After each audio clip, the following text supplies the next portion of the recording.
adalah segalanya. Gemetar tulang mendidih darahku, semangat berapi membantu. Kami patriot, kami patriot, kami ini patriot olahraga. Biar mata dunia memandang Indonesia. Kami patriot.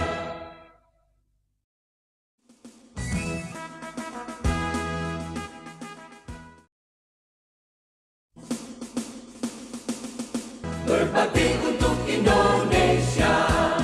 Kesetiaan adalah kebanggaanku. Disiplin satu-satunya nafasku. Demi jayanya sang merah putih, kehormatan adalah segalanya. Bahwa beliau udah tepat waktu pesertanya ya. Tidak lama dengan sama Pak Steady juga, dia berdiri tadi. Nanti honornya dipotong katanya. Apa kabar? Breaking dulu lah kalau begitu. Sambil ada panggil kawannya.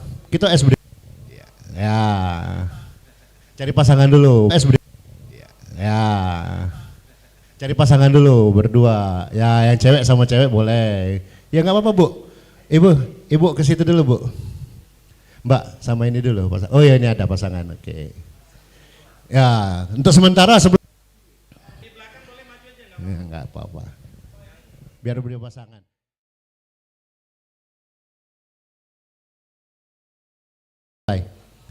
Bapak saya minta ke sini dulu sebentar aja untuk hari ini. Ayo Pak, sini Pak. Ayo Mbak sini.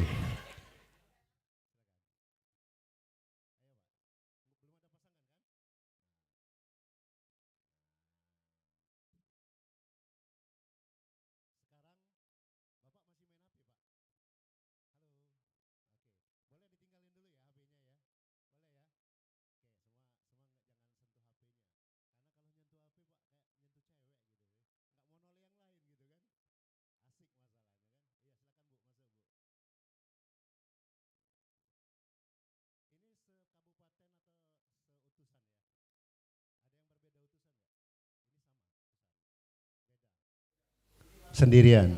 Ini sama. Ya.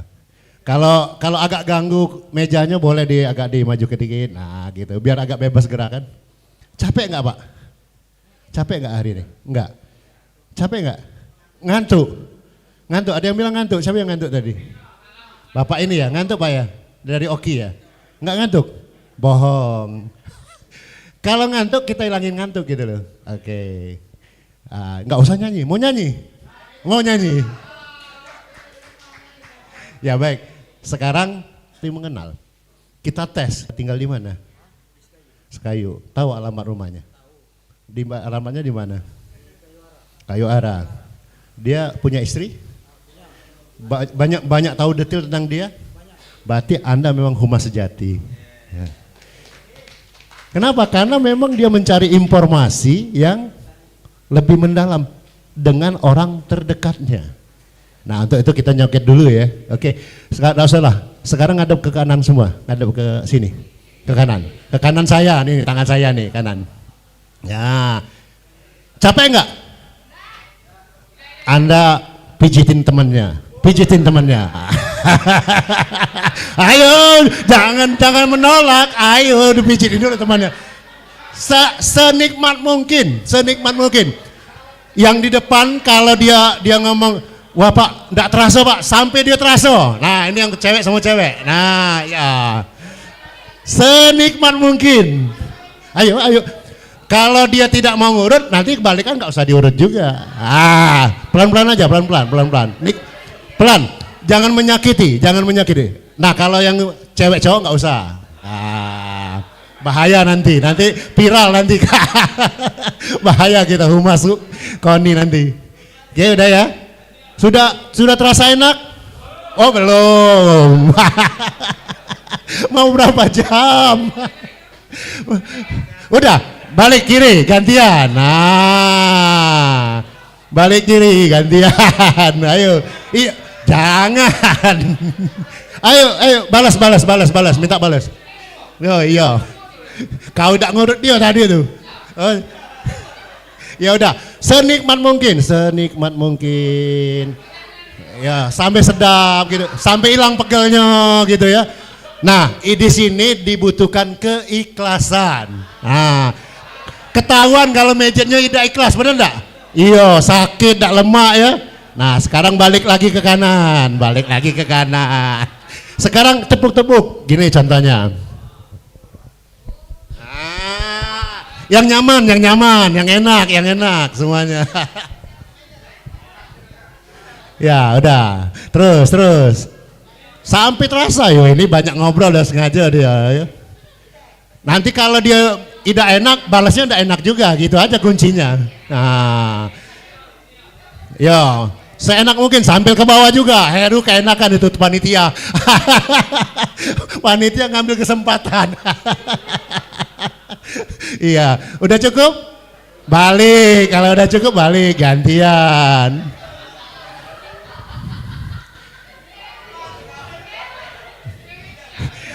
Kau itulah makanya jangan hati dari awal tuh. Ya. Nah, kalian yang merasakan udah cukup belum balasannya? Udah balik ke depan. Oke, semua tepuk tangan dulu buat kita semua. Ya, silakan duduk kembali Bapak Ibu. Yang isi materi nggak diurutin ini. Baik, terima kasih. Itu hanya ice breaking saja. Udah hilang ngantuknya? Hilang lah, lumayan, udah dipijit, udah enak gitu kan. Ya, cuman kadang kalau mau 2 jam ke rumah berarti. Oke, ada nggak yang bisa jelasin sama saya ice breaking tadi, pencerahan tadi itu maknanya apa kira-kira? Poin-poinnya aja, siapa yang berani? Ada yang nggak bisa jelasin dengan saya? Tadi maknanya apa gitu loh? Ada yang berani nggak? Ada ini? Pinjam Kak, Leng. Ru minta panitia sih kok untuk keliling ini. Ya.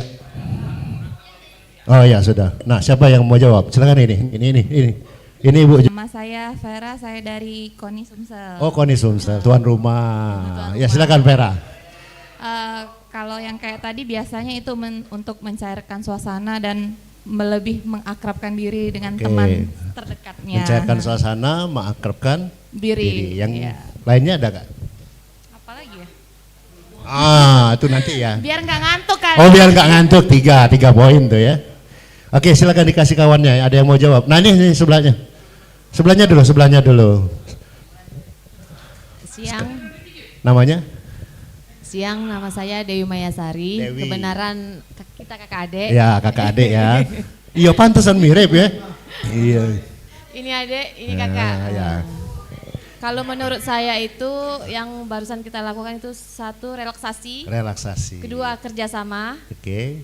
Ketiga Sana. mungkin agak suntuk kayak gitu tadi. Sepakat nggak dengan yang 2 ini tadi? Yang lain? Ada yang lain nggak? Ada yang mau nambahin nggak?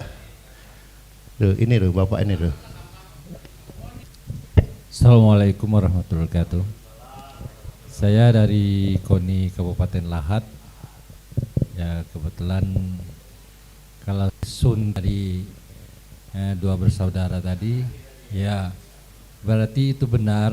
Intinya juga mengakrabkan suasana silaturahmi. Pak Anan, luar biasa ya Pak Anan, adik, kakak ya, Dewi ya, 2 beradik. Saya mau nambah enggak ya? Saya bilang begini, itu kalau kita kaitkan dengan kehumasan atau humas, kan semuanya dari humas ini kan, karena kita berbicara hari-hari sebenarnya. Ini sama ini nggak kompak. Nanti kalau bekerja, ini mau jalan sendiri, ini mau jalan sendiri. Kaget yang ini liputan, yang ini balik ke rumah, lantaklah kau jangan liputan. Contohnya itu ya. Padahal kita di kehumasan itu butuh teamwork. Gak bisa jalan sendiri. Butuh teamwork. Nah teamwork itu harus dibangun dari hal-hal yang paling kecil aja dulu. Tadi saya contohkan di satu, saya tanya, Bapak mengenal teman Bapak? Kenal, namanya ini, istrinya ini, tinggal di sini, anaknya 2, tahu gitu. Untung dia yang bilang anaknya 2. Iya kalau dia bilang istrinya 2, saya agak nanya tadi kan. Berarti dia lebih dalam lagi tahunya gitu kan. Nah artinya kita, lingkungan kita maknanya selain kita relaksasi tadi, itu maknanya ya secara harfiah ya, secara kasat mata ya relaks. Bilang kehumasan itu adalah teamwork Pak. Ya kan? Jadi kalau mau sukses, Sumsel tuh, tapi ada yang tadi setengah, aduh katanya kawannya itu. Ya kita nggak boleh dong tulus hati bekerja. Artinya sesuai dengan apa yang menjadi. Nah kalau di sini nanti di kelembagaan namanya program kerja. Bapak Ibu wujudkan dengan kekompakan tim, dengan ketulusan kerja kita. Artinya oh tugas saya misalnya nih sebagai administrasi, ya sudah kerjain gitu. Tapi apakah tidak boleh bekerjain? Boleh. Tugas utama tetap dikerjain, selebihnya bisa bantu teman dalam rangka kekompakan tim. 2 poin itulah yang harus dipegang sebenarnya. Nah sekarang kita balik ke judul kita. Kategori yang berbeda. Iya atau iya? Iya. Begitu mau, iya kan? Begitu ahli bidang, waduh, kalau buat TV, nah ini kan ada TV Sumsel nih. Koni kan? TV Koni kan? Wah bingung nih. Mau cari orang lagi terpaksa kita kan? Nah sekarang kalaupun kita nggak punya orang TV, walaupun kita orang media cetak, media online, tetap bisa dikerjakan kalau mapping kita jelas. Makanya dia disebut dengan kehumasan. Kehumasan ini adalah sistem Bapak Ibu. Sistem. Dan sistem ini harus kita, saya ceritakan latar belakang. Sudah jalan 5 untuk jadi Wakahumas. Saya mau humas kita berjalan. Bayangkan Bapak Ibu. Kalau saya tadi contohnya tadi kan, Bapak saya gimana caranya? Nah, Wakahumas, wakil kepalanya apa? Oh kita harus satu, unggul tahfiz di bidang keagamaan. Artinya anak-anak semuanya kalau bisa minimal 3 juz, 10 juz, hafal ayat-ayat pendek. Program ini makanya unggul tahfiz. Yang kedua, harus unggul akademik, unggul jurnalis. Misalnya. Berapa kali ini menjadi unggul jurnalis. Terus banyak protes dari orang tua. Anak kami ini mau dijadikan wartawan semua apa? Bilang kehumasan. Pendek dia bisa editor. Sehingga program itu selama saya 5 tahun jadi Wakahumas semua jalan. Prestasi langsung ngiring. Juara kota, juara nasional, bahkan ada anak beberapa kita yang dari jurnalistik sekolah ke luar negeri gara-gara kehumasan. Sampai ke New Zealand. Mungkin. Mau pindah enggak? Karena satu rumah. Udah jadi dosen gitu kan. Begitu pindah Bapak, cuman 2 tahun pindah, hal yang sama terjadi. Bapak saya minta untuk memformat ulang. Kalau Bapak Ibu bayangkan, kalau hanya berdasarkan kemampuan kita, apalah kita. Saya seorang guru basicnya, guru sejarah lagi. Passion saya di budaya, nggak ada passionnya di jurnalistik. Nah berkat itu saya aplikasikan, naik ke UIN sama. Bangun. Tadi mulai kerja tim yang dilakukan kan, ini bisa apa, bisa apa, bisa apa, bisa apa. Oh ini cuma bisa buat berita, ya udah untuk berita dia. Oh ini jagonya edit mengedit nih, editor. Berarti kalau seluruh yang kegiatannya tentang edit itu, kalau sekarang kan enak semua aplikasi. Kalau dulu kan masih pakai Photoshop gitu kan, nah susah gitu. Wah ini bidangnya ini. Jadi kekuatan itu harus kita kenalin, itu yang digambarkan oleh Bapak ini. Dia mengenali lingkungannya dulu. Kalau mau maju seperti itu Bapak Ibu. Kalau enggak, kita jalan ngonor kayak gajah wong Palembang tuh.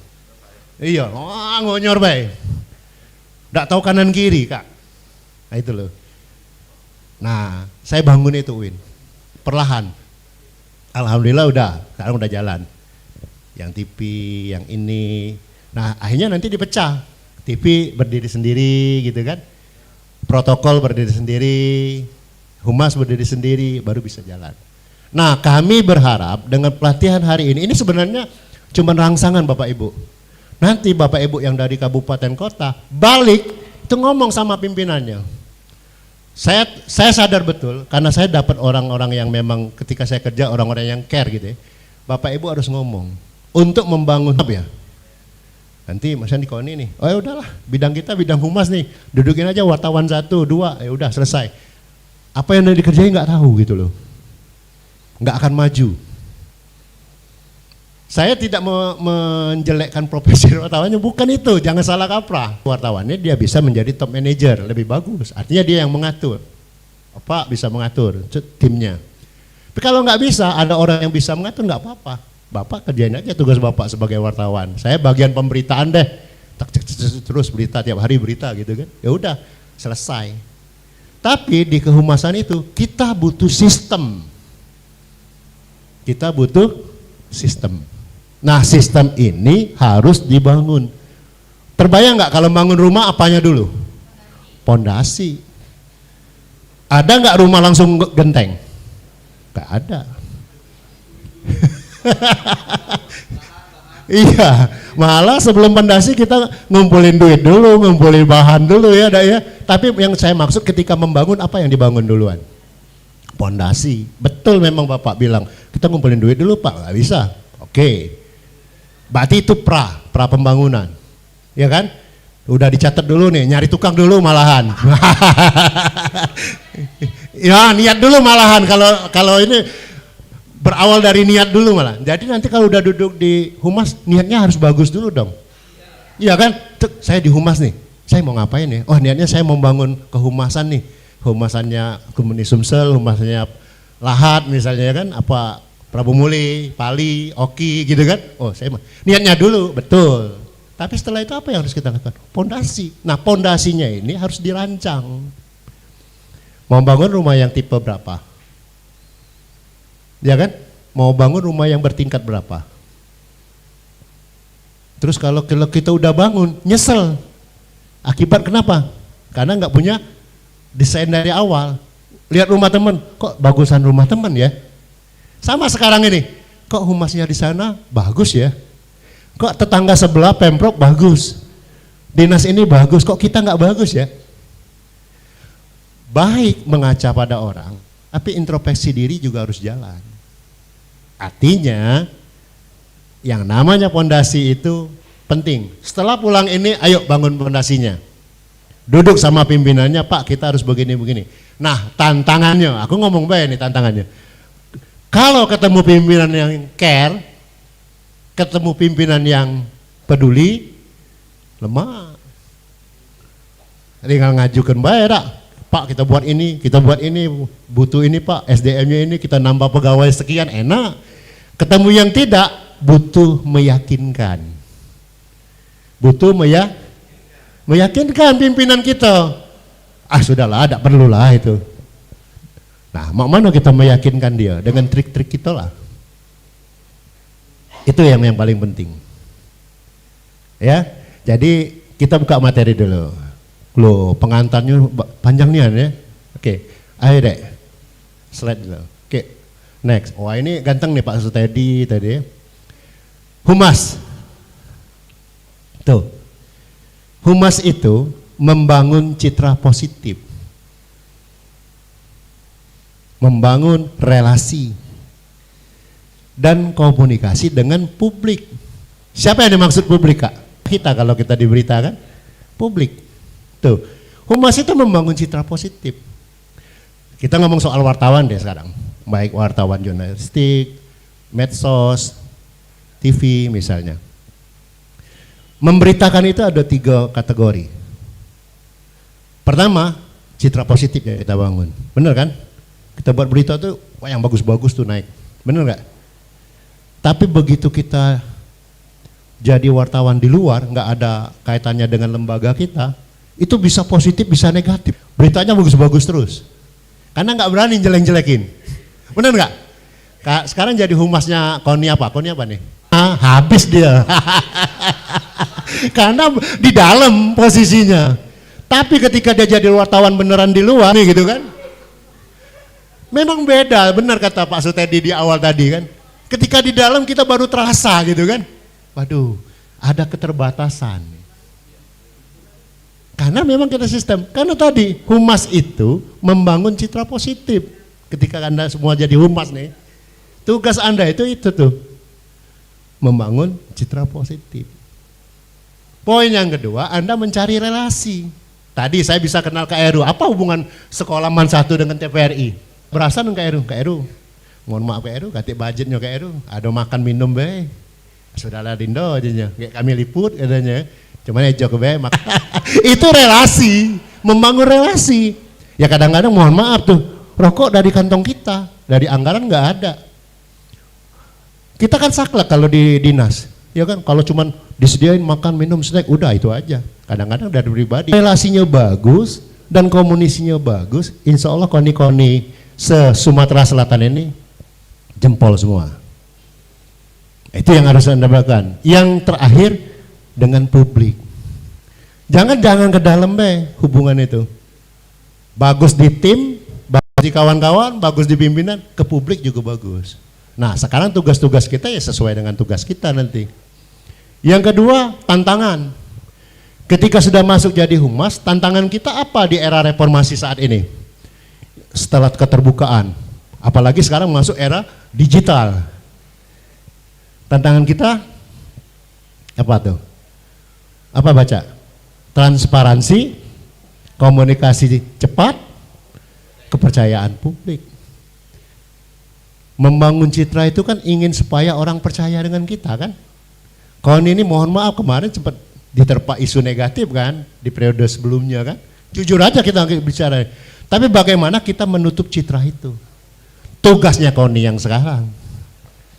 Tugasnya humas yang sekarang. Nah, apa yang dia lakukan itu harus membangun kepercayaan publik. Wah, Koni bisa deh sama karena dipercaya. Yang terakhir fokus. Nah, fokus ini nanti ada bahasanya. Ketika kita bekerja itu ada bahasa verbal dan bahasa non verbal.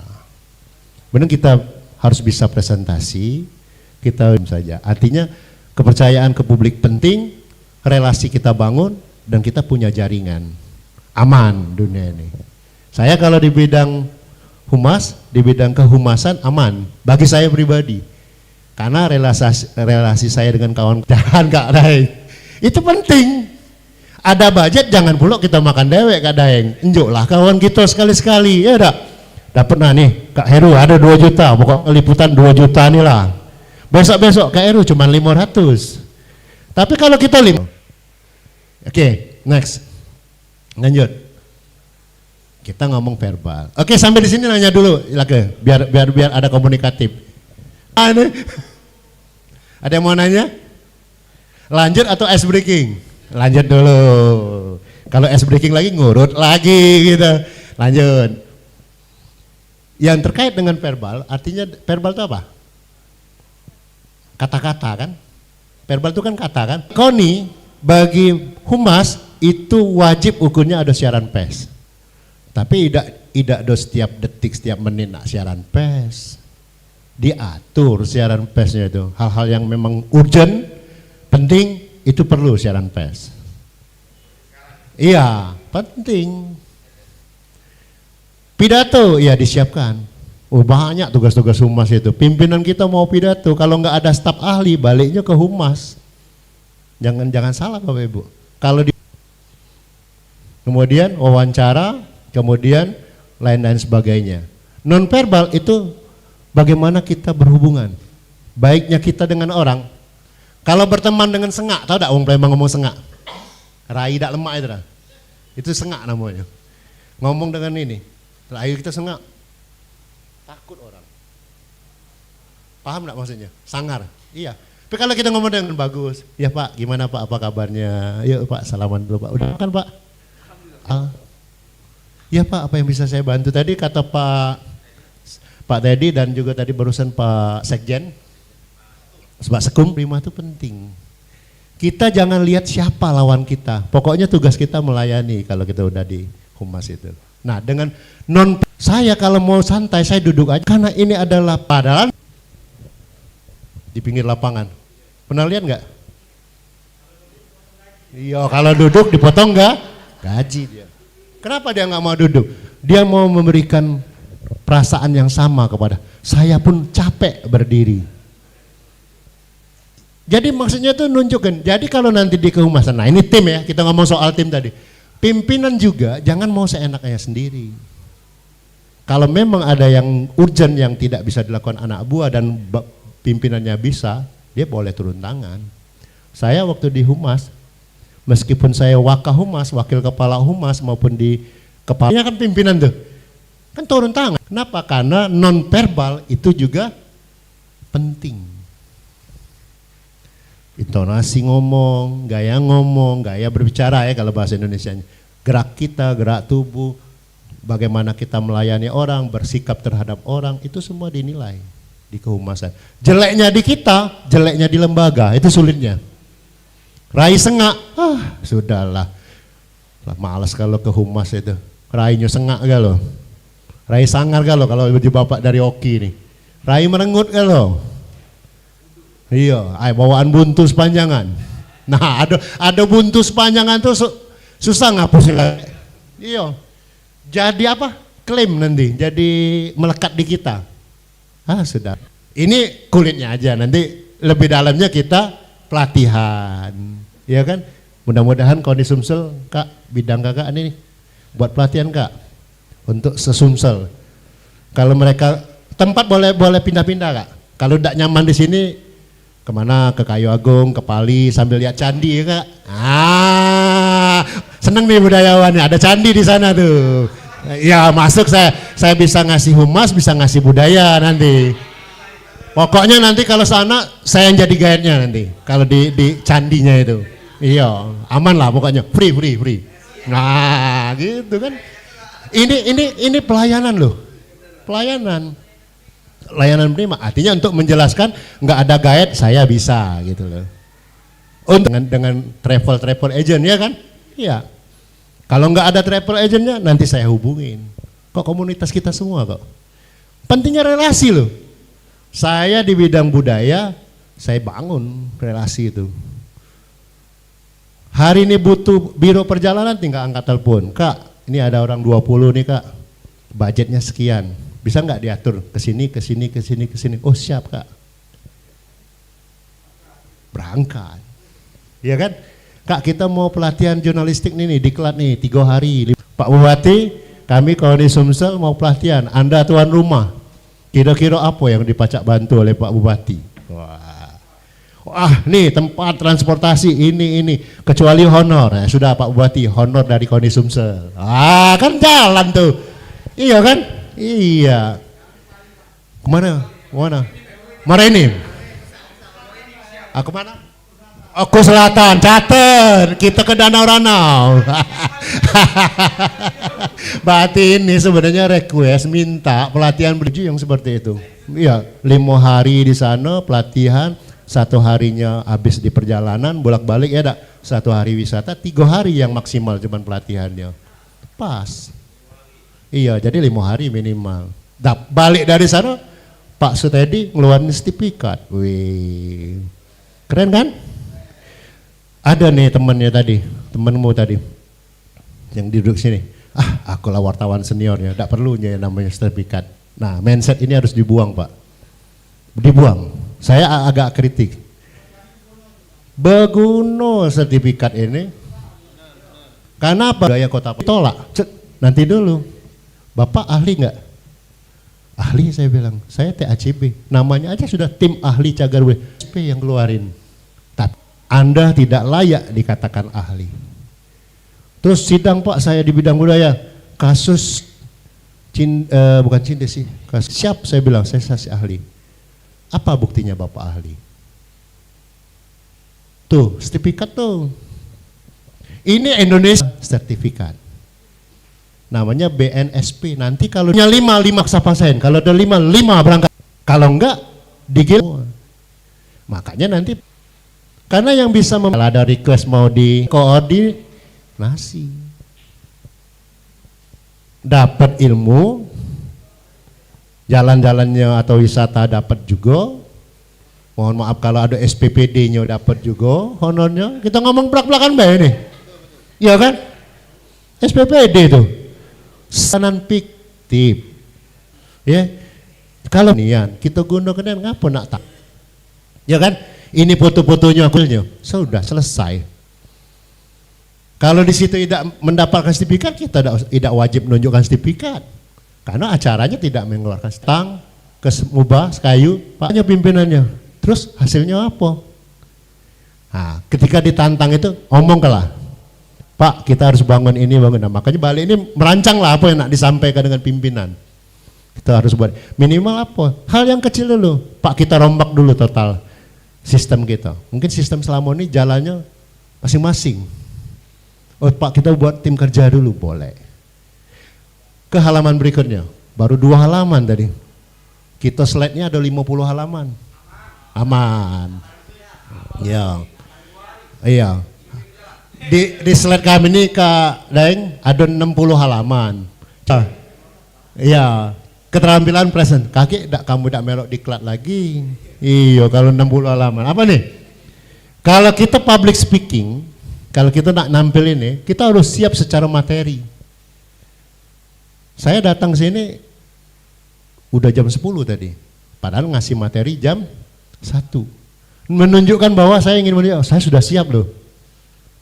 Coba kalau saya datang jam 1:30, kelihatan oleh peserta, Bapak itu tidak siap. Datang lagi telat. Tidak ngomong tapi vonis itu akan jatuh dengan sendirinya gitu loh. Kecuali kita udah konfirmasi, Pak mohon maaf saya masih ditahan di bandara misalnya kan, karena delay masih di bandara. Itu pun harus dihindari. Udah tahu kok jadwal kita jam 1. Kita datang harus lebih pagi. Persiapan materi itu penting. Materi itu tidak hanya slash dan itu, tapi kesiapan badan, fisik segala macam itu harus siapkan. Saya sakit loh hari ini, agak pilek, suara saya agak bindeng kan, tapi saya datang. Karena saya menghormati Kak Heru sama Kak Daeng lah sebenarnya hari ini. Ya. Terus pemahaman audien. Nah, audien harus kita pahami. Saya lihat tadi dari duduk ini, apalah yang harus saya lakukan gitu. Kayak udah ngantuk-ngantuk gitu ya. Udahlah ice breaking dulu. Nah gitu loh. Sebenarnya ice breakingnya banyak kalau mau dilakukan. Tapi tadi kan nanti habis ice breaking aja. Habis ya. Ke berikutnya. Gunakan media. Tadi yang poin kedua. Gunakan media pendukung. Nah ini slide infografis. 3. Kontak mata dan intonasi yang tepat. Makanya saya ngomong berusaha untuk dimengerti sedemikian mungkin. Kalau ada yang tidak jelas saya tanya, ada yang ingin saya tanya. Itu ingin feedbacknya ke saya. Kalau dia nggak jelas, pasti dia, Pak tadi nggak jelas Pak yang itu Pak. Itu yang kita harapkan feedbacknya sebenarnya. Kontak, intonasi yang tepat, kemudian latihan teknik pernapasan untuk kendalikan gugup. Ngomong di depan ini kalau nggak biasa, pingsan, benar. Tadi saya disinggung oleh Pak Dedi, kalau Pak Ari katanya udahlah 3 SKS makanan, iya. Ya karena kebiasaan kita sebagai dosen, sebagai guru ya kan, tegak berdiri di depannya biasa. Tapi kalau bagi yang tidak pernah berdiri di depannya, apalagi nak ngomong, kacau ya. Oke. Next, selesai. Berikutnya, nah teknik negosiasi ini penting. Coba di zoom dulu, biar kawan-kawan yang di belakang kelihatan. Negosiasi dengan dengarkan aktif. Kalau kita negosiasi nih, kalau ngomong dengan orang, kita harus mendengarkan aktif. Jadi ngomong itu didengarkannya, lawan bicara itu ngomong apa. Terus pahami kepentingan kita ngomong ini, apa yang ingin kita sampaikan, apa yang dia mau. Ya kita dipahami itu, dengarkan, pahami. Terakhir cari apa? Solusi, minimal win-win solusi. Tahu win-win solusi? Enak di dia, enak di kita. Kalau jiwang daerah, nah ini budaya nih. Lemak di diri, tak lemak di orang. Nah itu budaya kita ya, jangan sampai tuh. Lemak di kau, tak lemak di aku. Iya kan? Itu budaya kita tuh jangan sampai istilah, maksudnya istilah lokal ya. Istilah lokal itu jangan sampai muncul. Lemak di kau, tak lemak di aku. Tak kena. Kalau bahasa Sekayo tak iya sih, bahasa Pedaman tak iya sih kok. Dia ada? Tak iya sih kok. Artinya win-win solution itu penting. Bukan dalam diterjemahkan apa? Bersepakat untuk jahat, bukan. Gini loh. Tadi contohnya ketika nanti kabid atau wakil bidang misalnya, kabidnya di sini bernegosiasi dengan KONI, diskusi. kita oleh-oleh, wah kami nggak sanggup. Udah, kita dengerin tuh. Catat, dia sanggupnya ini gitu. Balik ke pimpinan kita, Pak, kalau dengan Muba, ini kayaknya dia 80% deh, sanggup. Dengan Pali, karena anggarannya lebih kecil dari Muba, mungkin dia cuma sanggup bantu 50%. Kan itu kan hasil pembicaraan tuh, negosiasi kan, tapi belum diputuskan. Lapor dengan pimpinan, udahlah kata pimpinan. Tapi peserta maunya kemana? Maunya ke Pali karena mau lihat candi. Ya udah kalau kita pilih Pali berarti 50%-nya kita yang cari. Resikonya kan gitu. Tapi kalau kita pilih Muba tanpa melihat candi, hanya lihat bungin, pasir putih, aman. Negosiasi ini kan terjadi. Nah, solusi yang diharapkan itu kan yang sama menguntungkan. Apapun yang dipilih ini, itulah yang namanya win-win solution. Tidak ada yang dirugikan, gitu loh. Nah, humas itu gitu loh. Kadang-kadang ngatur jadwal pimpinan, wah itu terutama yang di protokol ya, humas di bagian protokol, pening ngatur itu. Semua orang mau ketemu pimpinan kita di hari yang sama, sulit enggak ngaturnya. Kalau nggak punya relasi yang baik, hubungan yang baik, cara ngomong yang baik, pasti nak marah gitu. Kau ini dek, nak maksa-maksa be. Besok dia ngomong, sudah lah, udah usah lagi ke koni juang sengai ke humas sama itu. Nah, tapi kalau kita dek, bisa nggak yang jadwal adek diundur besok 50 lagi, atau hari ini 20, besok 20 lagi, atau yang ini mundur lagi hari ketiga, dikondisikan. Itulah peran humas sebenarnya. Kalau yang di protokol, tapi kalau di pemberitaan, di media, nah tadi balik yang wah aku nih biasa dulu jadi wartawan bodrek, gawe aku nih nyerang dulu tuh, tapi setelah masuk ini, ya balas, nyerang itu bagus menurut saya, biar ada feedback buat kita. Tapi ya kalau nyerangnya tanpa alasan, tanpa data ya itu yang nggak usah didengerin. Kalau dia memang nyerang, oh ini mengingatkan kita, nggak apa-apa. Hidup ini nggak akan mungkin lurus saja, Bapak Ibu sekalian. Oke, sampai di sini ada pertanyaan? Sampai media relation, komunikasi rutin dan transparan, informasi akurat. Nah, penting loh, memberikan informasi. Itulah gunanya conference. Ada sesuatu yang gonjang-ganjing, kita butuh conference. Ada yang gonjang-ganjing, kita butuh press release. Tapi datanya akurat, bukannya buat bingung, kayak gitu kan? Nah, datanya akurat, bernilai berita. Hormati intervensi media. Ya orang kan bebas memberitakannya. Saya dulu di UIN gitu.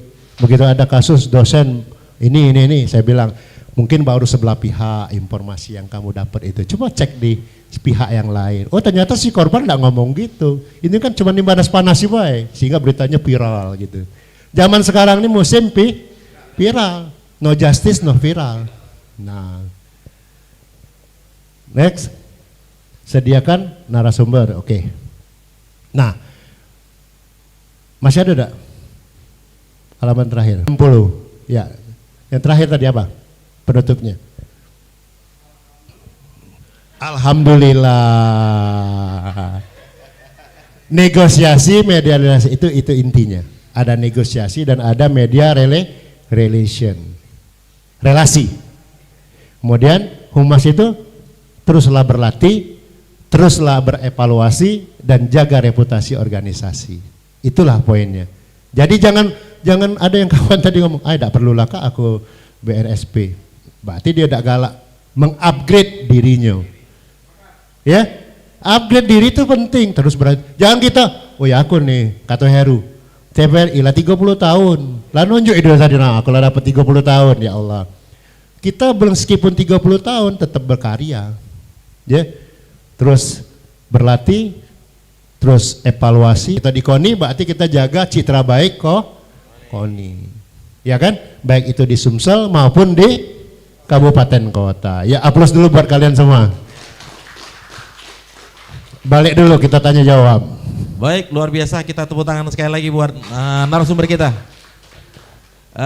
Tadi mungkin kita belum menyimpulkan ya, artinya paling tidak materi yang disampaikan tadi ada clue yang sangat luar biasa, Yang pertama itu adalah humas itu harus yang namanya kompak dulu, ya kan? Humas ini harus selalu fine, harus selalu gembira, tidak menunjukkan mimik yang mungkin tidak bersahabat dengan publik ya, terutama dengan kawan-kawan kita seperti itu yang paling pokok. Nah yang kedua, humas itu tidak juga hanya sekedar daripada kehumasan. Pada intinya kehumasan itu adalah bagaimana kita bisa menjembatani daripada informasi yang akan disampaikan pimpinan dan akan kita sabarkan kepada stakeholder ya, artinya ke publik, tapi kita juga harus melakukan hubungan komunikasi yang baik di bidang-bidang seperti itu, terutama di lingkup kita di organisasi KONI terutama. Nah, yang cukup menarik saya juga masuk dalam mindset kita bahwasanya memang nanti ke depan kami yang jelas kehumasan ini akan menjadi agenda tahunan dan tidak mesti juga harus di Kota Palembang atau di KONI Sumatera Selatan. Kami akan melakukan diklat ya khusus itu 5 hari ya kan. Nanti kita putuskan nanti setelah mungkin atau pada saat ini sesi sekarang ini siapa kira-kira yang siap untuk menjadi tuan rumah. Sehingga kami tahun depan itu sudah punya agenda ya kan, pada saat apa yang disampaikan Bapak tadi, kita harus punya kerangka kerja, kita harus punya yang namanya rencana kerja kita untuk setahun depan itu apa seperti itu, sehingga outputnya apa yang akan kita dipilih menjadi pengurus KONI di bidang humas. Kadang-kadang bingung, nggak ada kerjaan, sudahlah.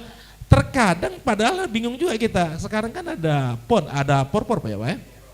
Karena memang tidak diikutkan dalam suatu bidang, ya kan, akhirnya kita diem seperti itu.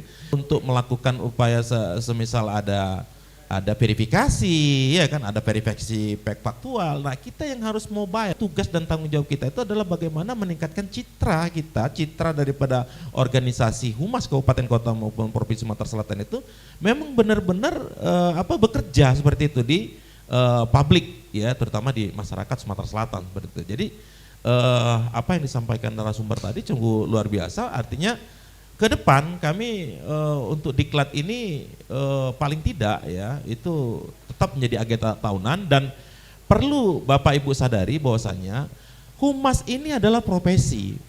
Jadi profesi itu bukan sekedar hanya sebatas kayak wartawan itu profesi, ya kan?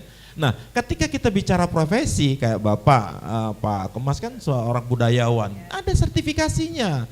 Pak Teddy, ya kan? Kenapa kok bisa jadi asesor? Ada sertifikasinya, gitu loh. Jadi sangat baik sekali ketika memang ada diklat itu harus kita ikuti sebagai orang humas seperti itu, sehingga ke depan nanti tidak sembarangan organisasi itu menempatkan orang untuk menjadi pengurus bidang kehumasan. Karena apa?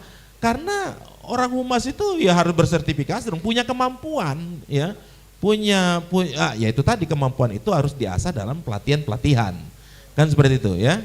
Kira-kira itu yang menarik, yang mungkin ini belum kesimpulan sih, tapi menarik dari Benang Paikan. Bapak Ibu ada pertanyaan atau ada yang perlu diulas kembali, atau ada yang memang narasumber tadi agak ada terlewat sedikit yang mungkin butuh pembahasan.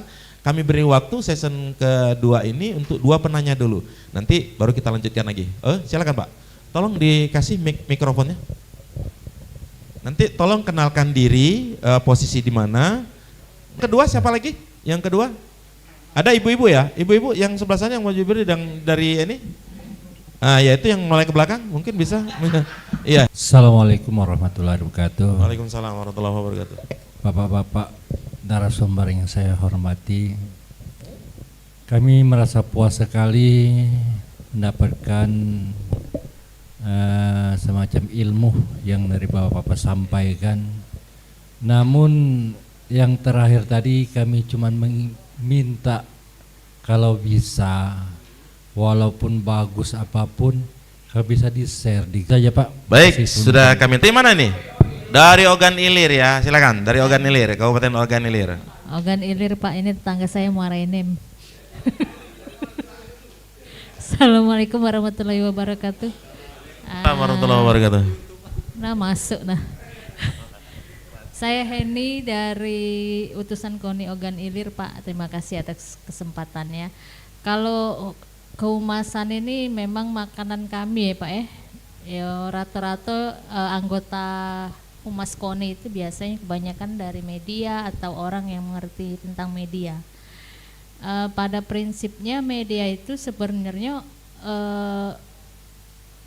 dia tuh pengen juga haus akan pemberitaan itu Pak ya. Nah cuman kadang-kadang kita ini juga terkendala dengan aku ini menyampaikan aspirasi kamu lah kira-kira. Nah tapi terkait lagi dari anggaran kayak itu nah Pak. Kalau di KONI Sumsel ini kan mungkin dari kehumasannya sudah pakai gaji ya Pak ya, gajian per bulan. Tapi kalau daerah kan karena menyangkut anggaran belum ya. Oh kota tidak juga? Ya uang kota. Ya mungkin ke depan ditambahi atau misalnya sistem dana ke mungkin dari KONI Sumsel itu nak dibagi ke KONI daerah kan?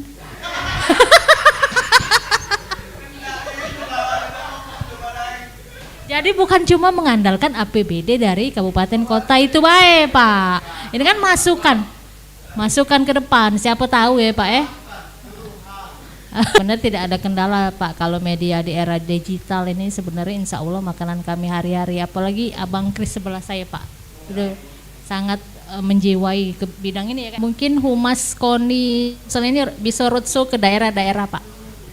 Jadi ilmunya mungkin kami ini yang di daerah kan masih cetek ilmu-ilmunya tuh, ditambahi lagi jadi makin pinter kan mengenai kehumasan terkait di KONI Sumsel ini kan ke depan apalagi kita nak porprov Pak ya dengan hal tersebut. Makasih. Assalamualaikum warahmatullahi wabarakatuh.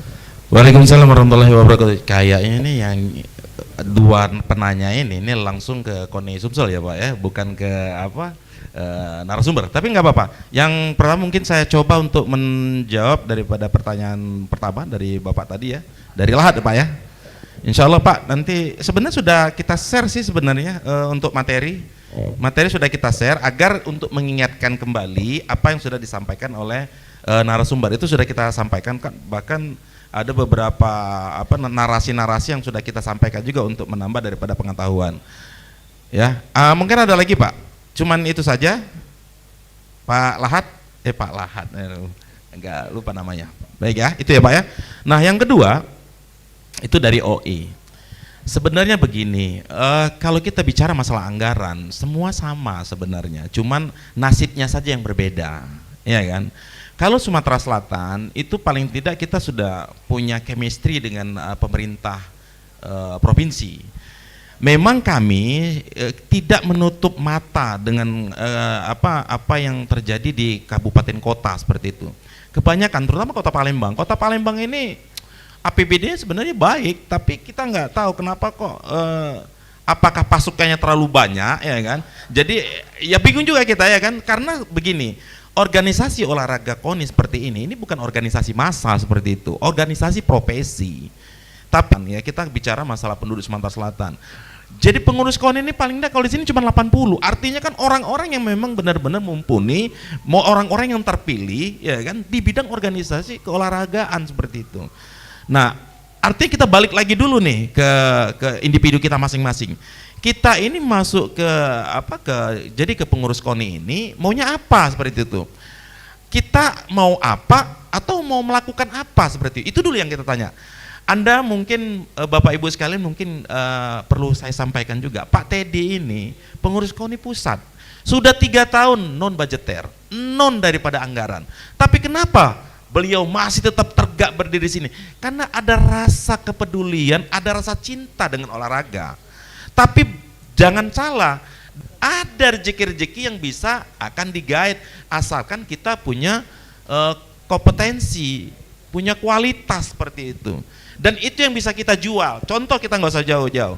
Pak Teddy tadi bilang ya Pak ya, itu ada program namanya DigiSport. Anda tahu nggak DigiSport itu seperti apa?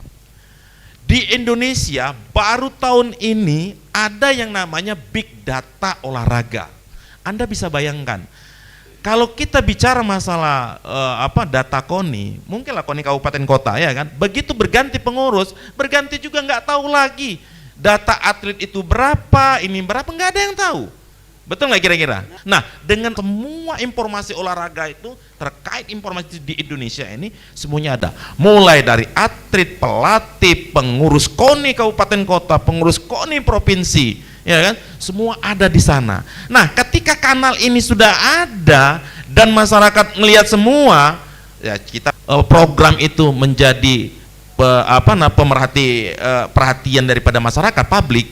Anda bisa bayangkan Google, ya Pak ya. Google itu dulu hanya untuk mesin pencari, tapi semua apa yang ada dicari di sana, semua orang menggunakan Google. Dengan adanya semua orang menggunakan Google semua, Google langsung dimasukin tuh iklan. Mereka hidup di iklan.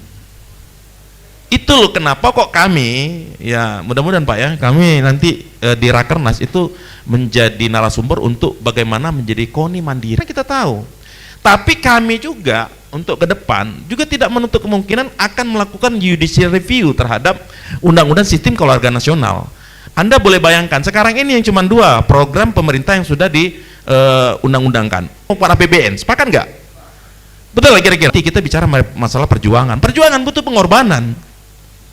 Sangat nonsen kalau kita bicara pengorbanan, ya kan, anggaran nggak ada, ya kan. Salah satu daripada betul Pak ya. Selain perang ya, bendera itu bisa tegakkan itu kecuali selain perang itu adalah olahraga. Nah, jadi apa yang selama ini hanya sekedar, "Oi kamu kesini, oi kamu buat berita," nggak lagi seperti itu. Makanya kami dari baru kepada kawan-kawan kita yang di KONI kabupaten kota ya, terutama di bidang kehumasan itu untuk mandiri seperti itu.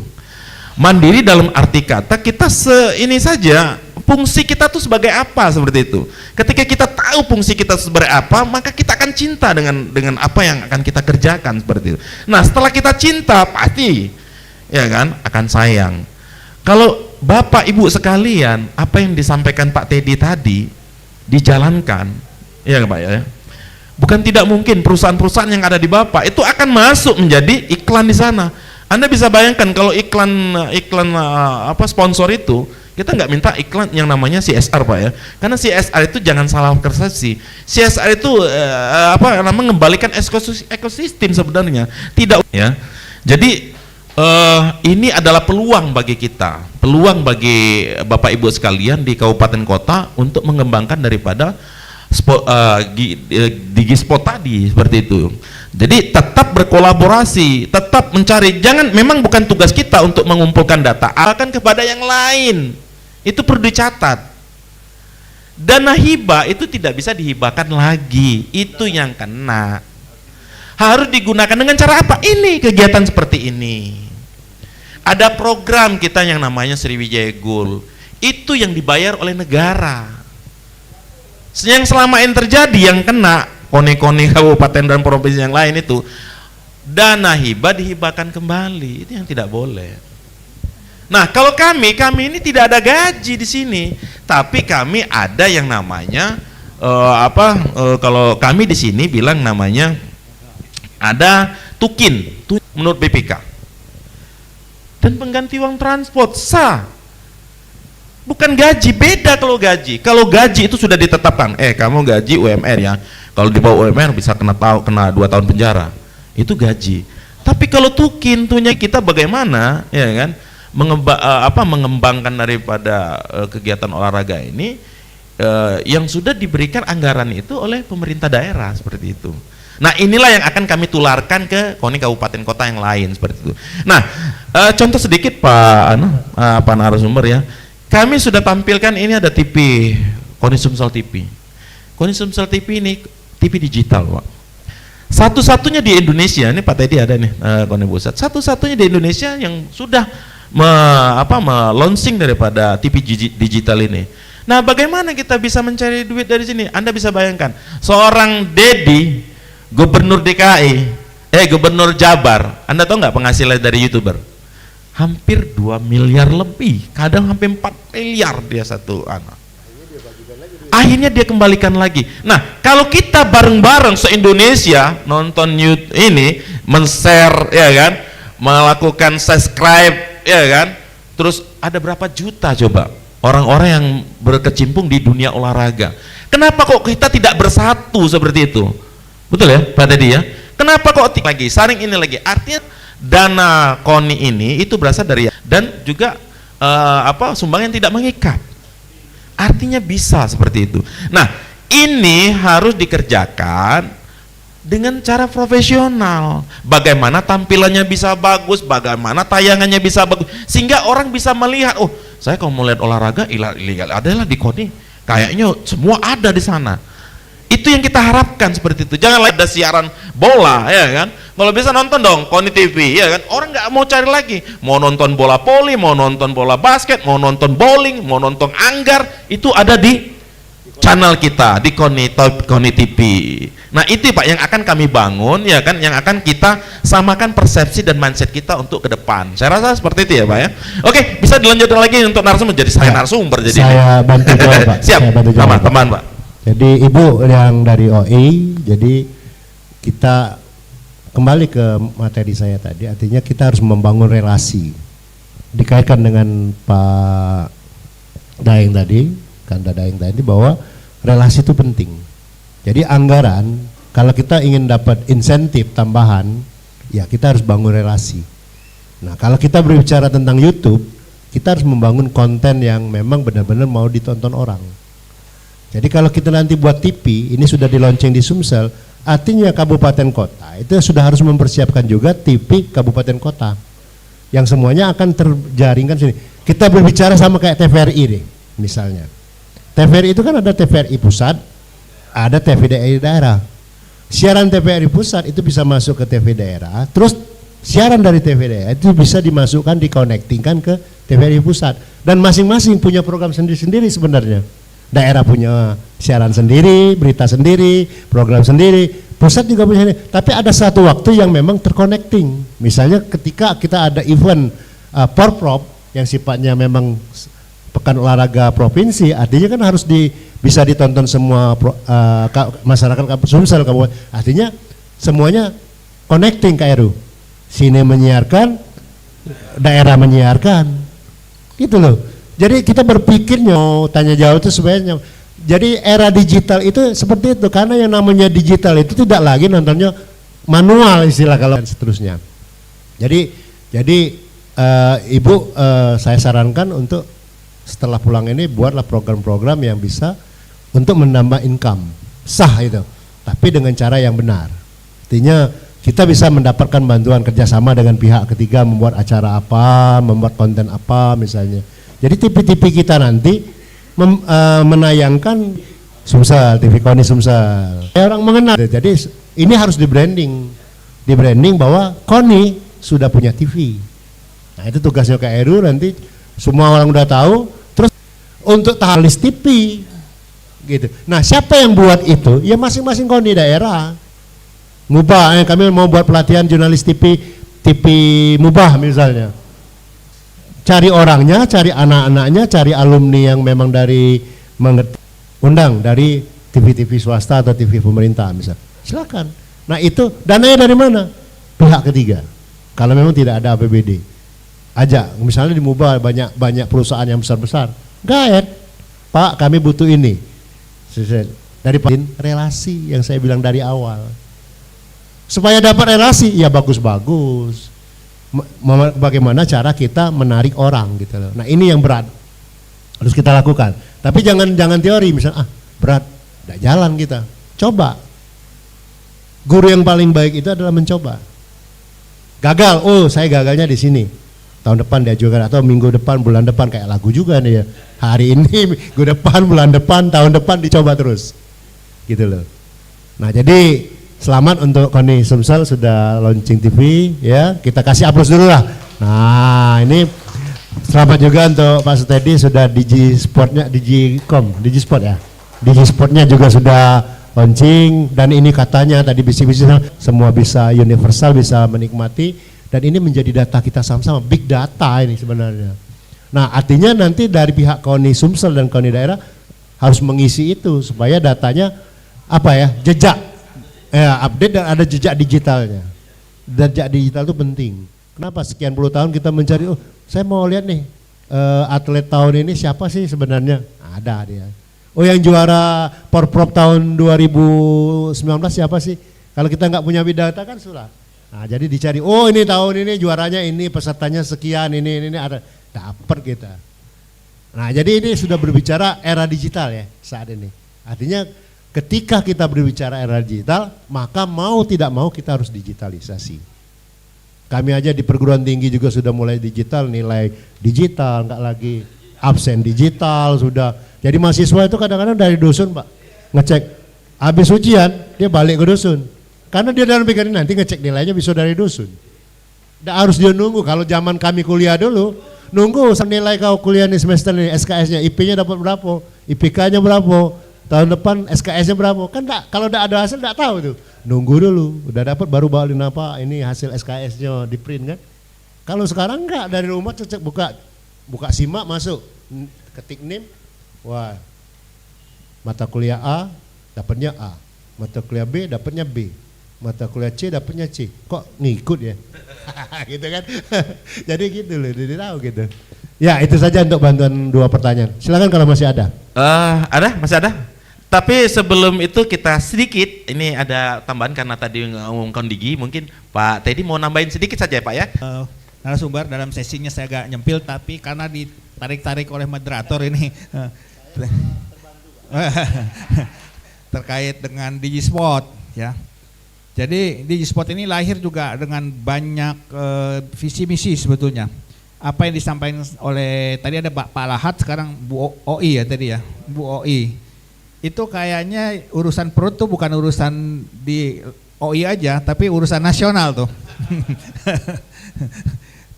Tapi kebetulan kita lagi bahas di sini, kita fokus di sini dulu ya. Tadi sempat saya sampaikan ada beberapa trik yang sumber. Itu ada trik lagi, kita bisa mendapat, dan mungkin sudah dengar juga ya di lapangan dari sosial media, manfaat YouTube dan sebagainya. Tapi memang saya tahu bahwa itu tidak semudah yang kita melihat, oh si Halilintar dapat sekian, yang ini dapat sekian, itu punya cerita lain. Saya ambil dari normatif saja sebagai orang yang normal ya Pak ya. Kalau kita normal-normal saja, ya kita akan seperti normal orang, kita akan mempertanyakan hal-hal yang sama seperti disampaikan teman-teman, dan pihak yang lain juga di level kita juga sama. Bagaimana? Pada saat kita memberikan teori ini, ini sekedar teori. Itu sama. Habis itu pulang lemes sebetulnya, ya Pak ya, lemes. Nah, disinilah kita dalam posisi sekarang, kita harus naikin minimal setingkat. Artinya kita harus membedakan diri dengan orang lain supaya kita bisa dapat beda dengan orang lain. Itu yang harus dilakukan. Tidak perlu banyak dulu, karena ini dalam tahap perubahan. Kalau kita lakukan seperti orang biasa yang lain, ya berarti kita seperti ini gitu. Itulah makanya kita harus lakukan tindakan ini sebagai awal apapun yang kita miliki saat ini. Seperti tadi udah pesan dari Pak Dokter, dari moderator KONI, emang teori, tapi harus dilakukan gitu. Itu ya pesan yang harus saya sampaikan kepada teman-teman ya.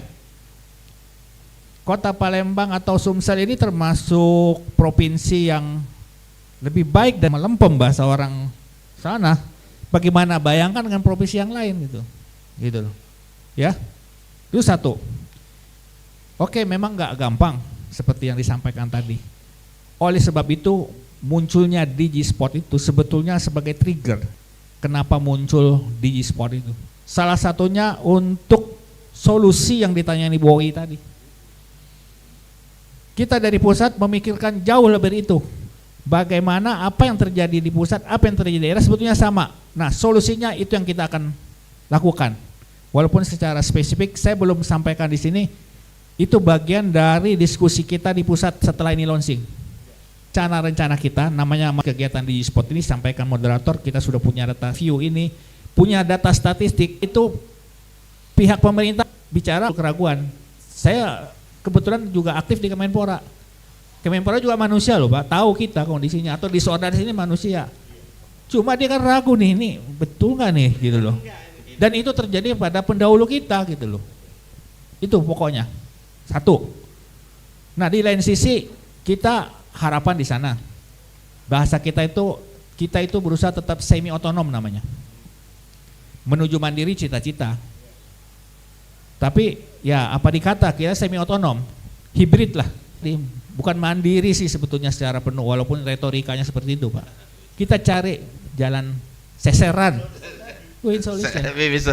Bagaimana di jalan, kontribusi teman jalan.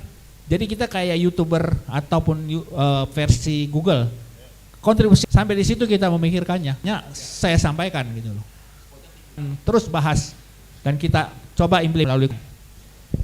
Kalau tepuk tangan tapi nggak ada tangan sebelahnya gitu loh. Nah, Pak Budayawan, kita pakai Pak Budayawan apa terjadi itu Pak? Silahkan ditambahin. Terima kasih. Baik, terima kasih. Biasa memang bicara masalah imbalan. Itu adalah hanya urusan saya itu melayani Tuhan. Artinya kita beribadah kepada Tuhan.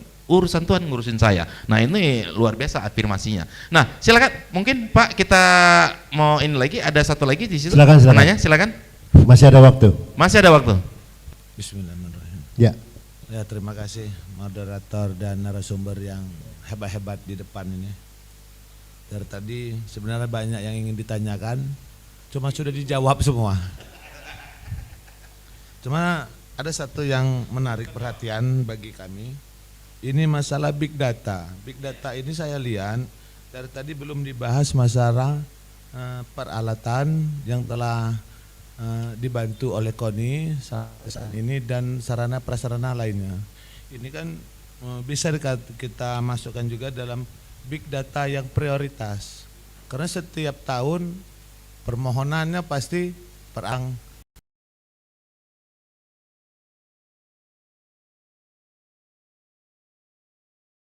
sarana prasarana lain yang bisa dimanfaatkan.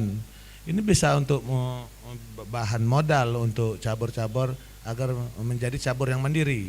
Dengan catatan misalnya ini ada nih kantor yang bisa dimanfaatin untuk futsal. Ini kan bisa untuk pendapatan cabur tersebut, misalnya satu hari 10 jam aja kali 50.000, 500.000 kan. Itu hitungan kasarnya. Dan cabang-cabang lain juga masih bisa untuk seperti ini kan yang sudah dilaksanakan di Musyarawah. Jadi kami juga kalau mengharapkan dana hibah yang enggak jalan. Jadi ada beberapa cabur yang bisa dimanfaatkan. Untuk peralatan yang untuk big data ini benar-benar kita harus mendapat data yang seakurat mungkin. Karena di sini anggaran ini larinya ke cabur tapi peralatannya hilang.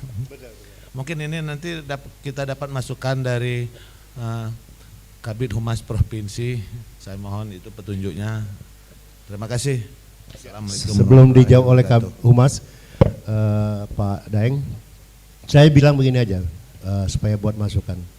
Hari ini kan kita pelatihan lah, katakan diklat tentang kehumasan.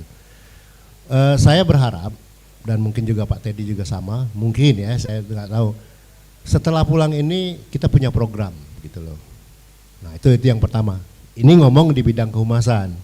Nah terus tadi ditanya misalnya oleh kawan kita dari daerah mana tadi?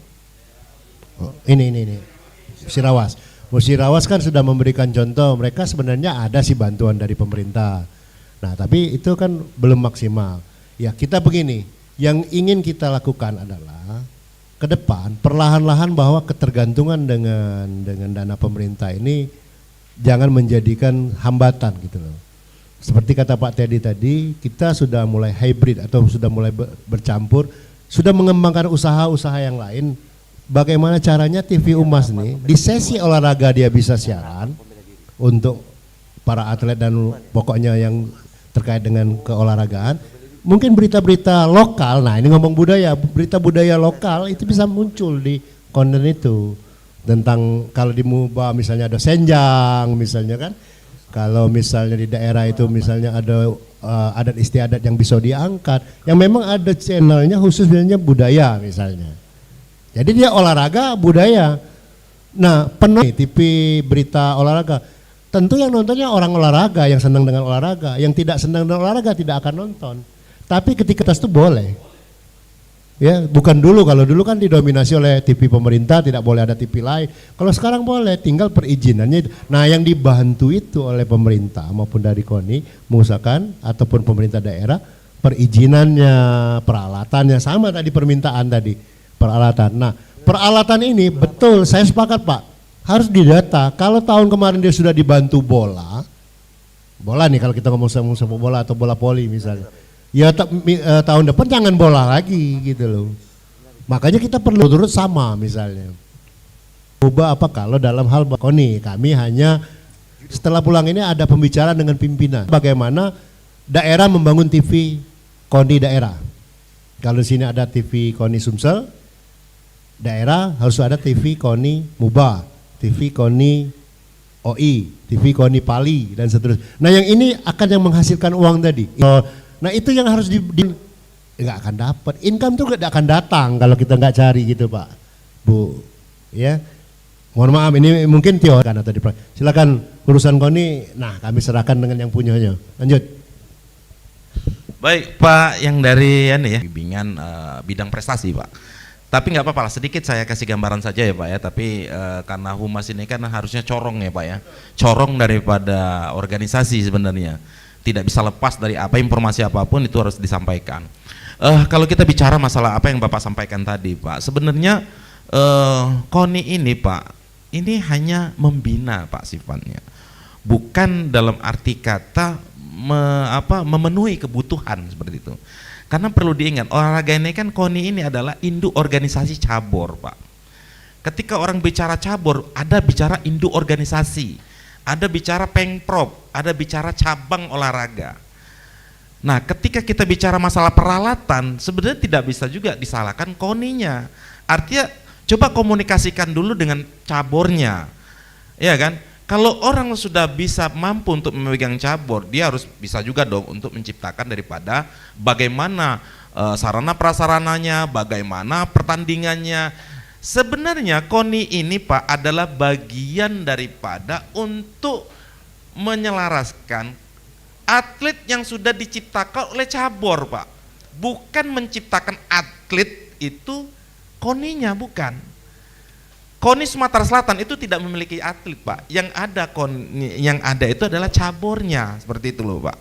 Tapi kami punya kewajiban ya kan, ketika ada PON itu adalah atlet kita seperti itu.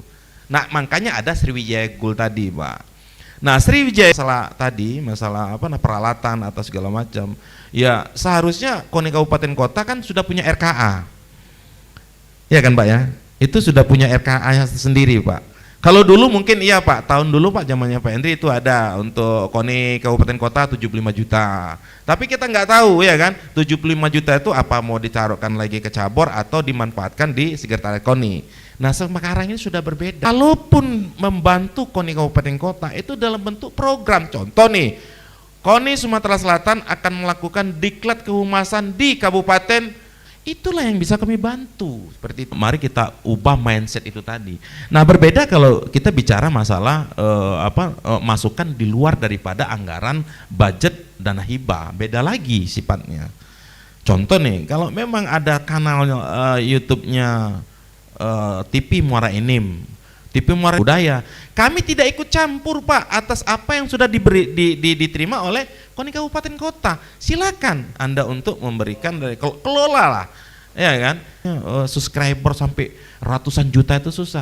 Pak, kami punya program Pak, kami punya cara, nanti akan kami sampaikan. Ini memang belum kami laksanakan. Kami cuma ada beberapa kali Pak melakukan sosialisasi di dunia pendidikan. Bapak bisa bayangkan di ini sekolah Pak SMP itu paling tidak ada 700 siswa. 700 siswa, semuanya pakai handphone. Kami melakukan sosialisasi Pak. Ayo ibu-ibu, bapak-bapak tolong ajain anak-anaknya pakai bawa HP ya kan, biar nanti ada informasi-informasi yang bagus tentang olahraga, tolong dong di-subscribe dulu. Kalau satu hari itu 700 siswa Pak, 3 juta subscriber Pak. Nah kenapa kok kita sosialisasi di dunia pendidikan? Karena dunia pendidikan Pak sebenarnya berasal daripada prestasi itu sendiri. Kita bisa bekerja sama dengan dunia akademisi, dengan kampus, kita sosialisasi, boleh. Benar ya Pak ya? Sangat boleh, dan itu yuk ayo kita bareng-bareng gitu loh. Komunitas juga boleh. Nah inilah yang makanya yang kita kata Pak Anu tadi, kita jangan berpaku kepada anggaran yang notabene memang kalau dibagi-bagi kecil juga. Dan itu banyak bagiannya gitu loh. Ya kan? Tapi kalau dikelola dengan baik, apa yang disampaikan tadi, membangun relasi yang bagus, membangun jaringan yang luar biasa. Terutama Bapak bisa bayangin Pak, saya sosialisasi ke SMP, bukan siswa yang enggak tahu apa itu KONI. Guru saya tanya, Bu, tahu nggak KONI? Apa KONI? Partai baru apa? Betul nggak kira-kira? Bapak bisa bayangin? Ya sih. Bayangkan, jangankan nama ketua kita, ya kan? Orang organisasinya nggak tahu. Nah, inilah tugas kita. Humas itu adalah bagaimana membangun citra, memperkenalkan ini loh lembaga KONI, ini loh pimpinan KONI, ini loh kerja KONI. Nah, ini yang harus kita bangun. Bukan begitu kita jadi pengurus KONI, bagi umat duduk aja nunggu ada kegiatan ikut, nggak ada kegiatan sudah. Nanti ada porprov ikut, nggak sudah. Bukan itu sebenarnya. Jadi ayo cintai apa yang kita pegang, apa yang kita diberi amanah pada kita, seperti itu. Oke ya, sepakat ya? Sepakat lah kira-kira? Oh iya, salam olahraga.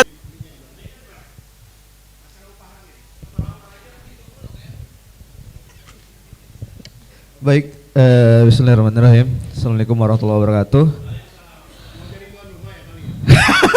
Gitu dulu. Jangan dulu, bahaya. Izin, luar biasa. Jadi memang ternyata materi makin siang makin menarik. Dari kalau Pak Teddy sudah memberikan kulit, kalau aku nilainya kulit, karena tidak ngupas habis ya kan. Di G-Sport itu baru sekedar kulitnya ya kan.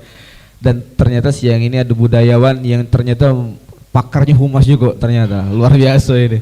Jadi kebetulan saya juga alumni YIN Pak, jadi mungkin satu frekuensi jadi kan, satu frekuensi. Jadi saya baru di KONI sekitar pelantikan bulan 7 kalau udah salah. Kemudian gabung di KONI. Izin perkenalkan, nama saya Anas, KONI Kabupaten Pali. Ada beberapa hal yang tentunya menarik karena benar kata budayawan tadi Pak Dokter, ternyata humas itu mukanya organisasi, dan kami menyadari di Kabupaten Pali belum, kami menyadari. Dan tadi terbuka di akhir tadi, oh iya bisa juga ternyata sosialisasi ke sekolah-sekolah ya kan, membuat mungkin kalau YouTube caknya berapa lah habis duitnya. Pimpinan masih langsung ini, caknya agak berat ini Nas. Kita yang biasa-biasa dulu, biasanya seperti itu. Tapi minimal aku kemudian potensi olahraga, pendidikan segala macam untuk di channel tadi. Cuman satu, berapa habis budget untuk peralatan itu. Dan yang kedua, kami ini sampai saat ini jujur memang mindset kawan-kawan di KONI pegawai ketika ada kegiatan liput, misalnya ngetik berita, selesai sudah. Pada saat itu itulah tugas kami. Iya, memang cahaya memang senior kalau kan dia. Tidak hanya menunggu kiriman KONI dalam mentang itu terkadang bingung, ya kan? Karena tadi kadang kan nak dia terbit, nak dia idam betul ini kan. Sementara kita dadai kalau kita karena begawi di KONI, iya kan? Tapi kawan-kawan wartawan tidak. Nah itu mungkin salah satu cak mantu juga Pak Daeng. Nah solusinya seperti apa Pak Daeng untuk menghadapi seperti itu? Dan yang ketiga, terima kasih sebelumnya, ini materi ini luar biasa diklat hari ini, karena memang ternyata jadi humas itu berat juga. Kalau dipikir kan, cuman kalau dijalani tidak juga. Oh iya, uji dokter tadi izin Pak. Yo. aku iya. Agak untuk pelayanan prim kami harap langsung lakukan yang sama-sama kita akhirnya pecah ke sama-sama, dan ketika ada masalah mungkin KONI Sumsel bisa memberikan solusi itu. Dan itu izin Dinda yang dari Bali, aku nak bantu yang jawaban terakhir tadi. Aku tadi cerita, tapi ketika kita pilih, oke, ini aku anggap amanah, aku jalani. Memang terseok-seok awalnya, tapi lama-lama kita ketemu pola, oh ini contoh kecil tadi, kita nih lah tahu yang namanya itu tuh kan, kawan lah paham betul. Nah itu tadi main kan, kalau memang ada anggaran kita pair dengan kawan tuh, Ini ada anggarannya untuk wartawan misalnya, kita bagikan. Ketika tidak ada karena kita membangun itu relasi kejujuran, kita sampaikan juga, mohon maaf ini kando tidak katiknya, tapi ini tugas kami membagian rilis. Nak kamu terbitkan, ya sudah, tidak kamu terbitkan tidak apa-apa. Kita ada media internal. Jadi kalaupun tidak terbit di luar, sangat minimal di media internal kita. Kan kita Humas kan punya web misalnya, kita punya IG, kita punya Facebook misalnya. Seluruh yang namanya media platform itu kita manfaat, kita bagikan. Mohon maaf ini, kita harus jujur juga dengan kalian. Makanya tadi membangun relasi itu penting. Ketika ada gondangnya, ada dananya, memang ada anggaran untuk media, bagikan. Sekali-sekali kan. Tapi ketika tidak ada, kita fair aja, ini nggak ada gondangnya, udah ada duitnya, udah ketik dananya, ya sudah. Tapi kewajiban kami tetap membagikan rilis ini. Kita ditanya pimpinan kan, kalau aku kirim enggak? Nah ini Pak baca, ini Pak laku kirim dan wartawan. Kalau kita masuk di grup wartawan, nah ini Pak aku kirim di grup wartawan misalnya. Soal mau dipakai atau tidak, lupakan. Tapi ya itu tadi, jangan pula kita pelit seumur hidup, giliran ada kita makan, jangan gitu. Aku membangun dengan Kak Heru ini bukan setahun 2 tahun, jujur aja. Iya, nah tapi istilahnya ketika ada, kalau secara resmi, ya, ada budget resmi, sekian. Oh udah cukup bro, gitu ada di sini. Sudah aku tanya dulu dengan kawan-kawan. Nah art yang memang kita tawarkan ke perusahaan-perusahaan, nilainya kontraknya berapa. Ada pun ada nilai sosial, makanya harus disepakati di tim kerja, di tim official itu. Subsidi silang namanya. Jadi tetap bagaimana operasional TV nanti itu tetap jalan gitu loh. Bagaimana pemberitaan tetap naik gitu loh. Nah itu aku berbagi Dindo, berbagi pengalaman ya. Nah yang kau tanya ke tentang Koni berapa ini aku tidak baca jawab, mohon maaf nian. Aku beda melok melinya masalahnya. Kalau Daeng mungkin dia tahu anggarannya berapa ini kan. Nah jadi itu selamat kami ucap. Jangan pikirkan mereka. Kita ajak mereka begawi. Kita care dengan pimpinan kita care dengan senior kita ajak masuk dalam tim. Dia udah galak, tidak apa-apa. Jangan pula di pening, kita tetap jalan. Biasa itu, karena peralihan dari generasi lama dan generasi baru, kadang-kadang mereka kan bosi. Cara bosi kan, sudahlah deh, nah, macam-macam lah kan. Kita misalnya senior nih, dia wartawan, kita wartawan. Mau berita tidak galak, ya sudah, lewat ibadah. Sekali-sekali dia nambah berita, masuk ke naik kan, gitu kan. Kalau tidak ya sudah tinggal. Lama-lama dia akan tersisi dewek. Kalau kita tim kerja kita pun dari sekarang tadi oleh-oleh dari aku tadi, tim kerja, teamwork kerja sekecil apapun sudah dibangun, care-nya udah dibangun, masuk itu income. Juga ada inilah. Ya. Kami Pak menggunakan handphone dulu. Mas Heru itu adalah produser itu. Koni nggak ada ceritanya dulu, cerita untuk kami yang punya inisiasi dan kami mengeksekusi seperti itu. Tapi apa yang terjadi? Kami fine saja, yang penting muncul saja.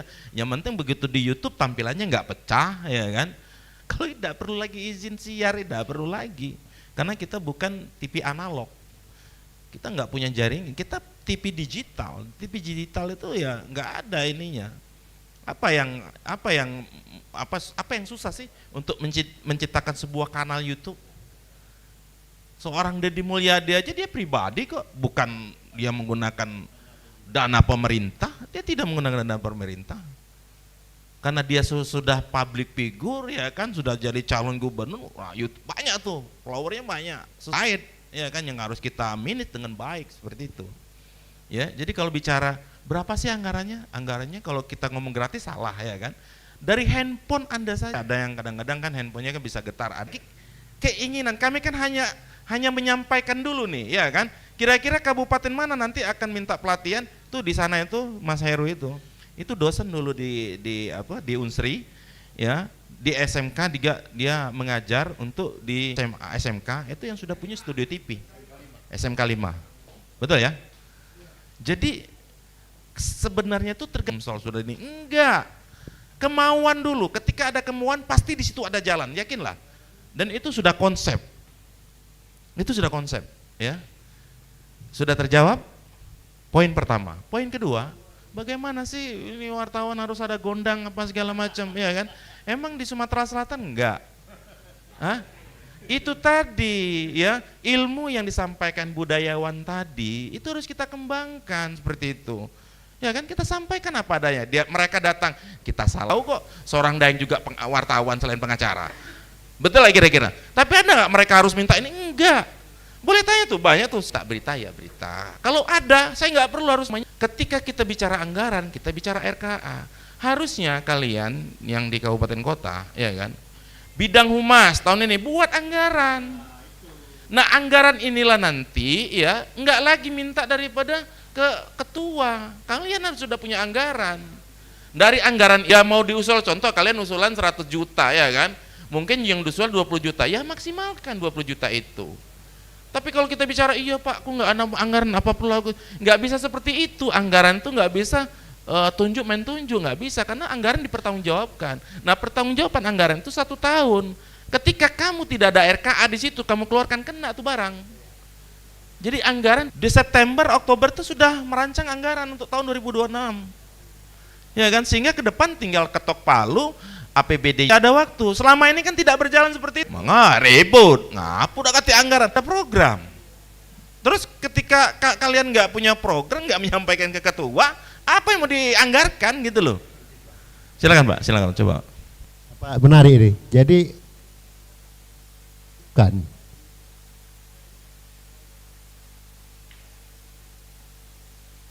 program seperti itu.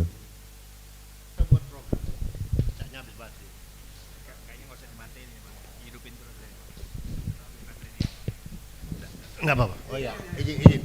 Terima kasih Nas. Kita itu dapat bantuan kata si siapa, terus kita mau mundur. Enggak kan? Ya cari bantuan. Itulah tadi relasi kita, sponsor dan sebagainya. Humas ini sebenarnya kan include-nya bisa ke dalam, bisa keluar. Karena dia kan penghubung nih. Tadi kan saya bilang di materi saya awal tadi, dia bisa masuk, bisa ke. Nah, tungguin kamu sebenarnya. Iya, kapan berakhir ini?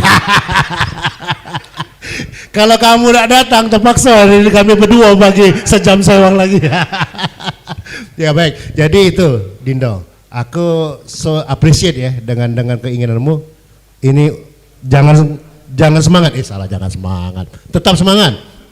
Tetap semangat, pertahankan ini, terus lakukan. Usulan tetap usulkan, RKA tetap buat, jangan tidak buat. Tetap buat, apa programmu harus diajukan. Di ACC, tidak di ACC, jangan pikirkan dulu, cari solusi.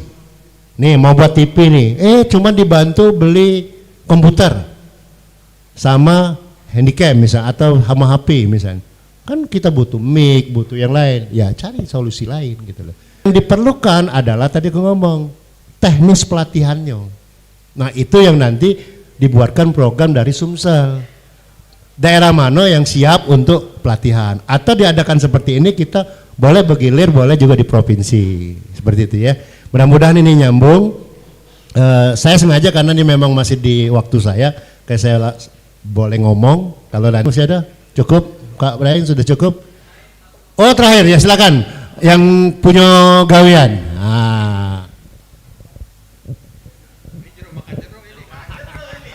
Assalamualaikum warahmatullahi wabarakatuh. Akan menanya. Perkenalkan, saya Koni Sumatera Selatan. Dan alhamdulillah saya bersyukur bisa bergabung dengan keluarga besar Koni yang sebelumnya saya organisasinya banyak.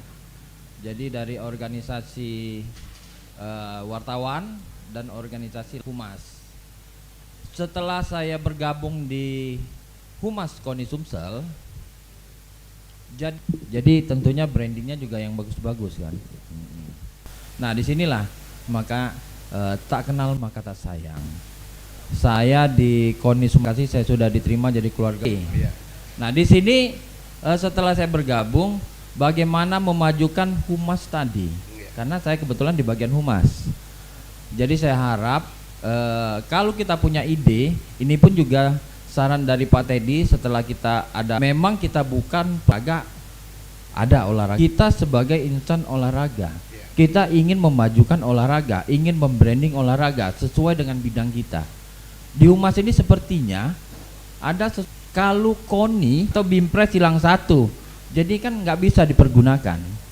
Nah, jadi saya harap dari KONI sendiri ini ingin membuat korwil kehumasan wilayah Sumatera.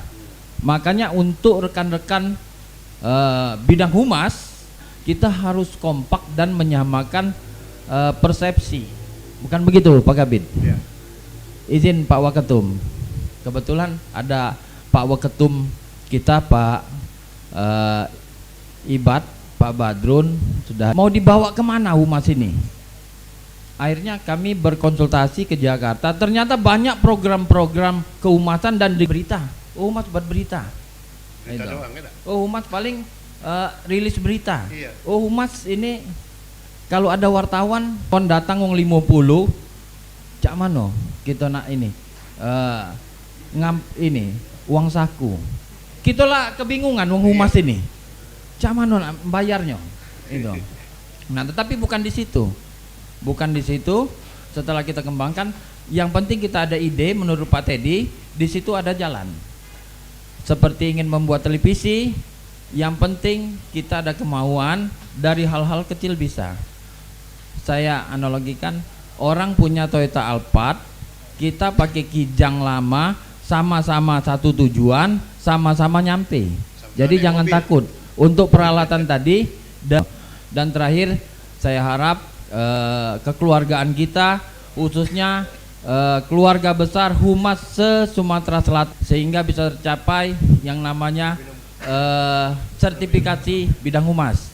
Karena selama ini yang sertifikasi itu hanya pelatih, wasit. Kami bukan pelatih, kami bukan wasit. Jadi sertifikasinya itu harus di bidang kehumasan. Jadi saya harap dari KONI pusat juga segera untuk mengadakan sertifikasi kehumasan, mungkin sebentar lagi wacana kedepannya kasih kita. Karena apa? Sebentar lagi saya juga pensiun. Jadi mungkin karirnya juga bisa mengembangkan kehumasan di KONI. Ya, itu saja. Setuju Kak? Terima kasih. Wassalamualaikum warahmatullahi wabarakatuh.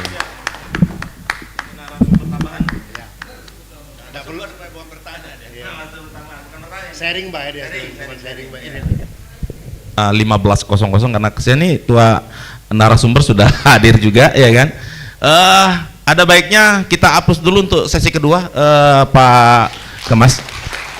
Ya, sekarang kita masuk ke sesi ketiga. Ada Pak Priyadi selaku Ketua KPD. Kak izin Kak berdiri Kak. Iya mau tas pinggang Kak. Iya mau tas pinggang soal. Baik, terima kasih. Assalamualaikum warahmatullahi wabarakatuh. Ini jam rawan.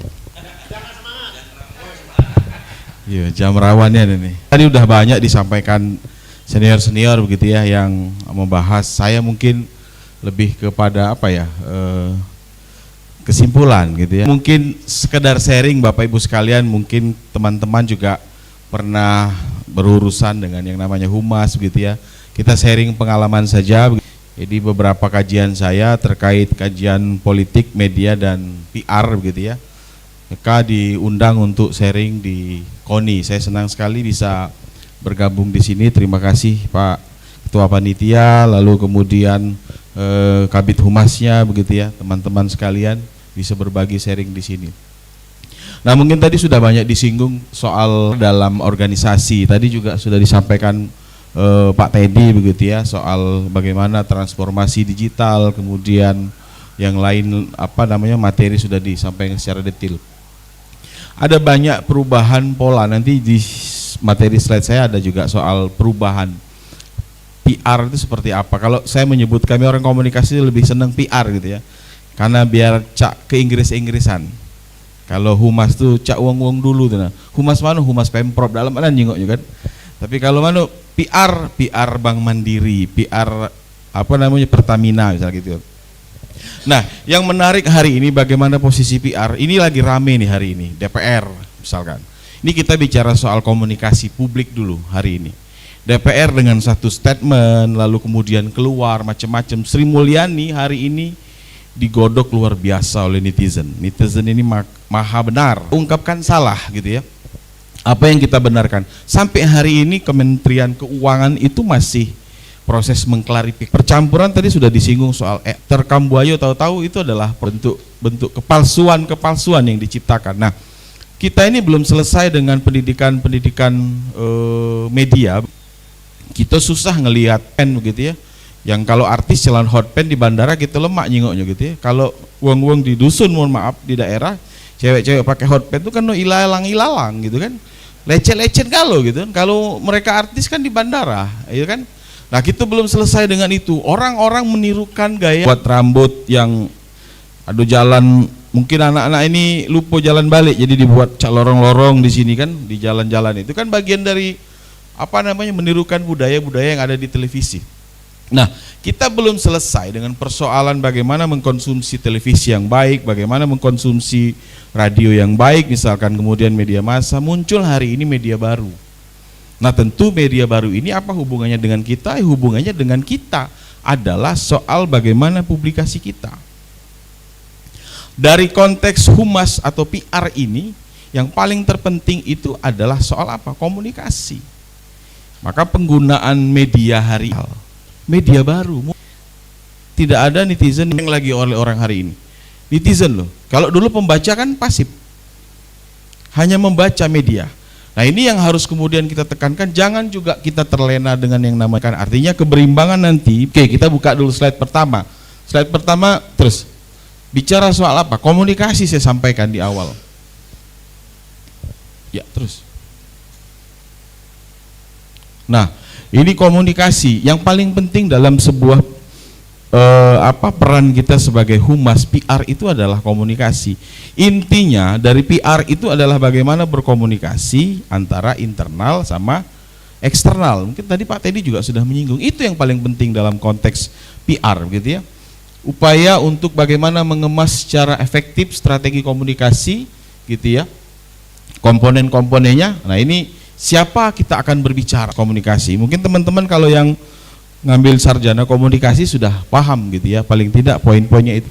Nah, ini yang paling terpenting kalau katanya Lasrel, siapa gitu ya, apa yang akan kita bicarakan, medianya apa, salurannya apa, efeknya apa yang akan muncul. Nah, ini yang harus kita harus kita konsep bagaimana kemudian merencanakan komunikasi. Kalau kita bicara soal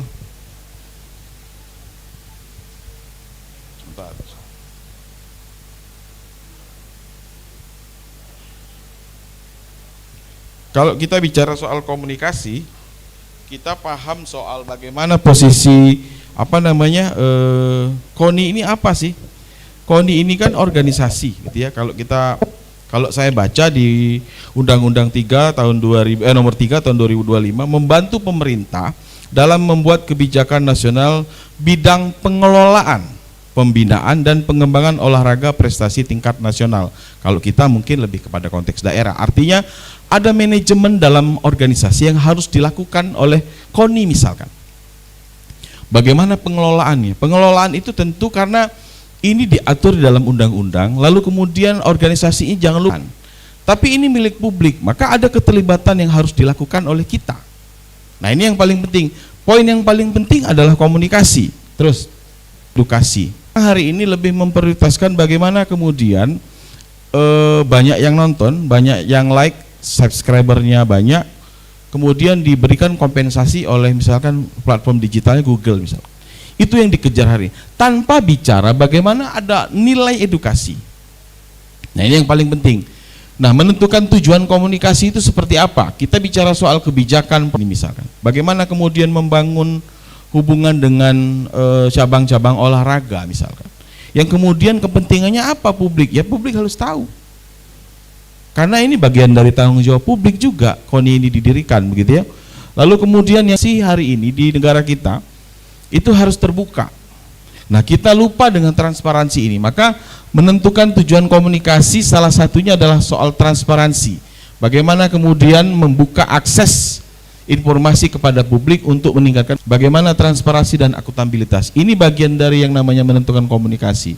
Lalu yang ketiga, pengelolaan reputasi citra. Terus kita bangun pengelolaan reputasi.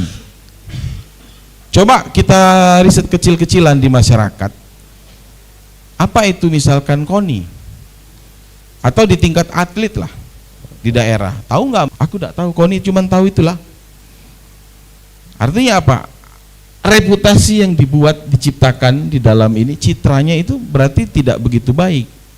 Nah, ini yang kemudian harus kita dikelola supaya citra KONI ini ke depan misalkan orang paham, oh posisinya ini. Kalau orang mengadu persoalan olahraga misalkan bisa ke KONI misal. Nah, ini yang harus dipahami. Lalu yang keempat, partisipasi publik, mendorong partisipasi publik dalam mengambil keputusan dan menggali masukan. Nah, ini penting Bapak Ibu sekalian, menggali bagaimana kemudian kita mengajak masyarakat untuk berpartisipasi, namanya partisipasi publik kan. Supaya bisa melihat bagaimana. Kelima, krisis dan manajemen bencana. Nah, ini krisis ini menjadi sulit ya. Di 2022 kalau tidak salah ada gosen ya kalau. Berikutnya. Nah, ini mungkin tadi sudah disinggung juga begitu ya. PR dibutuhkan, PR. Nah, ini harus kita pahami. Persaingan, kita bersaing dengan siapa? Kita bukan bersaing kalau organisasi seperti ini. Ya, kita tidak ada target seperti sales atau marketing, kita harus nyampe target ke sini. Tapi di sini ada persaingan semakin ketatnya apa? Ke publiknya, gitu ya. Ke publiknya persaingan ketat itu dilirik oleh publik, gitu ya. Lalu tuntutan, keinginan, harapan publik seperti apa? Maka poin kedua dan ketiga itu berkaitan. Ya, nah masyarakat dulu sama baca materi pidato. Kalau pidato itu kata-kata wong dulu, mentor-mentor saya dulu, anggap bae wong ni semut.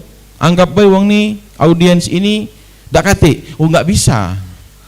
Dari sekian banyak ini orang mungkin pengetahuannya lebih dari saya misalkan. Tapi bagaimana kita meyakinkan audiens supaya apa yang kita sampaikan bisa tersampaikan dengan baik gitu kan? Nah, ini tidak bisa lagi. Publik semakin kritis hari ini. Maka lihatlah bagaimana perkembangan netizen hari ini. Kritisnya luar biasa. Keluarga lo muncul unek-unek macam-macam gitu kan. Nah, ini yang kemudian harus kita lihat. Artinya masyarakat hari ini semakin kritis. Lalu yang berikutnya perkembangan teknologi. Ini yang tadi disinggung narasumber 1 dan 2 sudah pasti. Bagaimana perkembangan teknologi hari ini semakin cepat. Gitu ya. Ini yang harus diimbangi. Kemudian besar pengaruh opini publik, citra, sikap publik terhadap keberadaan organisasi. Nah, opini publik ini hari ini dibangun oleh yang namanya algoritma dalam konteks platform digital. Kita tidak kena baca soal demo di Jakarta. Tapi begitu kita buka handphone, keluar keluar. Kita buka sekali, itu muncul lagi tuh. Seolah-olah kita menginginkan berita itu. Ini algoritma nih hari ini. Ya kan yang terjadi. Nah, itu kasus Sri Mulyani kemarin. Wah, muncul terus kan, bentuk oleh media massa. PR itu bisa juga membentuk opini publik. Tapi yang terjadi hari ini adalah algoritma, percepatan teknologi. Ini luar biasa sekali gitu ya. Bagaimana kemudian citra? Nah, ketika sudah dibentuk citra negatif, ya ini yang susah gitu ya. Ya sama seperti kepala daerah hari ini sibuk dengan konten-kontennya. Ya tidak kemungkinan saya sebagai bupati buat konten menjelek-jelekkan kebijakan saya, kan nggak mungkin. Maka dikontrol oleh apa? Oleh media massa. Maka media massa bagian dari pembentuk opini publik. Izin Pak ya. Narasumber, izin ada mobil saya, plat 1138 RZ, mobil lain keluar. Oh, Bapak sendiri. Tadilah ngomong. Tadilah ngomong nutupi pintu di ujung sekali. Saya pikir ini menarik. Saya nggak tahu ini ide Pak Humas ini luar biasa sekali di KONI untuk membuat satu ini. Ini yang pertama mungkin digas dulu sedikit gitu ya. Nanti ada pelatihan yang kedua, ketiga dan seterusnya mungkin lebih spesifik akan dibahas misalkan. Termasuk pengambilan angle kamera itu Pak Heru tuh gurunya lah soal dunia broadcast teknik pengambilan gambar. Yang hari ini kita lihat kan di media itu sembarang. Itu ada standar pengambilan gambar tuh. Nggak bisa ngambil kiri kanan, itu nggak bisa. Itu ada tekniknya dan itu adalah teknik internasional. Standar broadcast itu internasional, bukan standar broadcast di dusun kita sini, bukan. Tapi teknik di Inggris dipakai, di Amerika ketemu galau itu teknik-teknik. Nah, itu Pak Heru tuh rajonya itu, suhunya gitu. Nah nanti kita akan bicara soal bagaimana ngambil angle kamera untuk di pelatihan berikutnya sama Pak Heru. Nah bagaimana citra dibentuk itu melalui apa? Salah satunya ya media yang kita pakai. Ya. Lalu yang berikutnya tadi pengaruh media massa terhadap organisasi. Nah media massa hari ini sudah mulai sedih posisi media massa hari ini. Kita membayangkan ke depan besok media tak katik lagi. Maka orang ngomong KPI itu kalau TV tidak ditonton uang sama radio habis katanya. Bukan KPI bae, Dewan Pers juga aku ngomong. Anak apa gawe lagi ngawasi apa gitu Dewan Pers. Kalau media jelas tak katik lagi. Makanya di beberapa forum kemarin di TVRI diundang, saya bicara soal gitu kalau tidak katik media massa hari ini. Karena dalam teori media massa pilar keempat dalam demokrasi. Kalau hilang, nah nak jadi apa besok? Korupsi itu biasa baik besok. Kira-kira gitu kan? Penyelewengan. Nah ini bagian pengaruh media massa terhadap organisasi ini penting Bapak Ibu sekalian. Makanya dulu kalau wartawan, kalau Pak Heru itu datang ke dinas takut galau wong. Karena label wartawan itu memberitakan, penanya itu ngeri, gitu ya. Kenapa? Karena ada pengaruh luar biasa terhadap organisasi, instansi pemerintah misalkan. Karena takutnya wartawan itu. Dulu bapak saya kebetulan wartawan, dulu jalan ke Cinde, ingat betul di pos Cinde itu memang dari dulu galak. Ada polisi yang nilang-nilang itu. Begitu ada bed wartawan, oh Pak wartawan silakan uji. Takut. Artinya luar biasa media. Nah hari ini Bapak Ibu sekalian, ini media massa ini sudah mulai 30% lah. Sudah berbagi, 30% sudah mulai agak berkurang. Dulu tidak 100% cak dulu lagi. Sudah 30-40% napasnya hari ini. Orang tidak lagi, nah yang jadi persoalan adalah seperti kita membutuhkan dukungan publik. Maka pasti relate antara kita dengan publik. Ada hubungannya pasti. Mau tidak mau. Kita tidak bisa bergerak dewek, ini kendak aku tak pacak. Kecuali memang kita ini perusahaan dewek. Gitu ya. Jangankan perusahaan dewek, kita jualan warung baik karena ada pembeli, ya kan? Karena berhubungan dengan apa? Berhubungan dengan publik sama aja ini. Apalagi organisasi kita yang ada diatur dalam undang-undang. Terus kan media tradisional. Jadi dia cuman menganalisis media baik. Jengoi mano media itu apa namanya, ada tim khusus di dalam PR Cak Mano. Jadi mereka sangat organisasi-organisasi yang profesional, perusahaan-perusahaan yang besar, pasti dia akan menganalisis apa berita hari ini. Ada tak nyinggung soal Pertamina, ada tak nyinggung soal Bank Mandiri, ada tak nyinggung rumah sakit Siloam misalkan. Itu ada tuh, Humas dulu tuh cuman menganalisis itu baik, gitu ya. Kemudian Humas itu cenderung bahasanya formal zaman dulu. Zaman dulu formal, coba kita jengok zaman hari ini, gitu ya. Dirjen Capil itu sudah ngomongin soal KTP cek ini, tidak ada formal lagi, santai, lagi jalan, lagi apa gitu kan, ya, dengan gaya komunikasi yang lebih sederhana, ringan, gaul, mengikuti gaya milenial Gen Z, pesan mudah didapati. Bahaya Pak, Bapak Ibu sekalian. Kaget merusak otak, tidak kena dengan ngerti Gen Z itu, matilah kau juang gitu kan, kira-kira. Artinya melalui apa? Misalkan kita buat melalui festival film, kita buat kreatif mereka dengan membuat film soal narkoba. Artinya mereka menyelami paling tidak, gitu kan? Mereka melakukan riset kecil-kecilan paling tidak. Tidak laku lagi kalau nak ngomongin, oh ini ganja ini bahaya, sabu ini tidak boleh, tidak bisa lagi. Sama pendekatan agama hari ini kan sudah mulai gaul kan? Karena kenapa? Polanya sudah berubah komunikasinya. Tidak pacak lagi kita nak pakai komunikasi formal. Tidak kena. Maka harus bergeser dengan apa? Mengikuti gaya hari ini. Mau tidak mau. Ya, terus Nah, ini perjalanan Humas PR di 1.0 itu era praktis Humas menjalankan secara tradisional.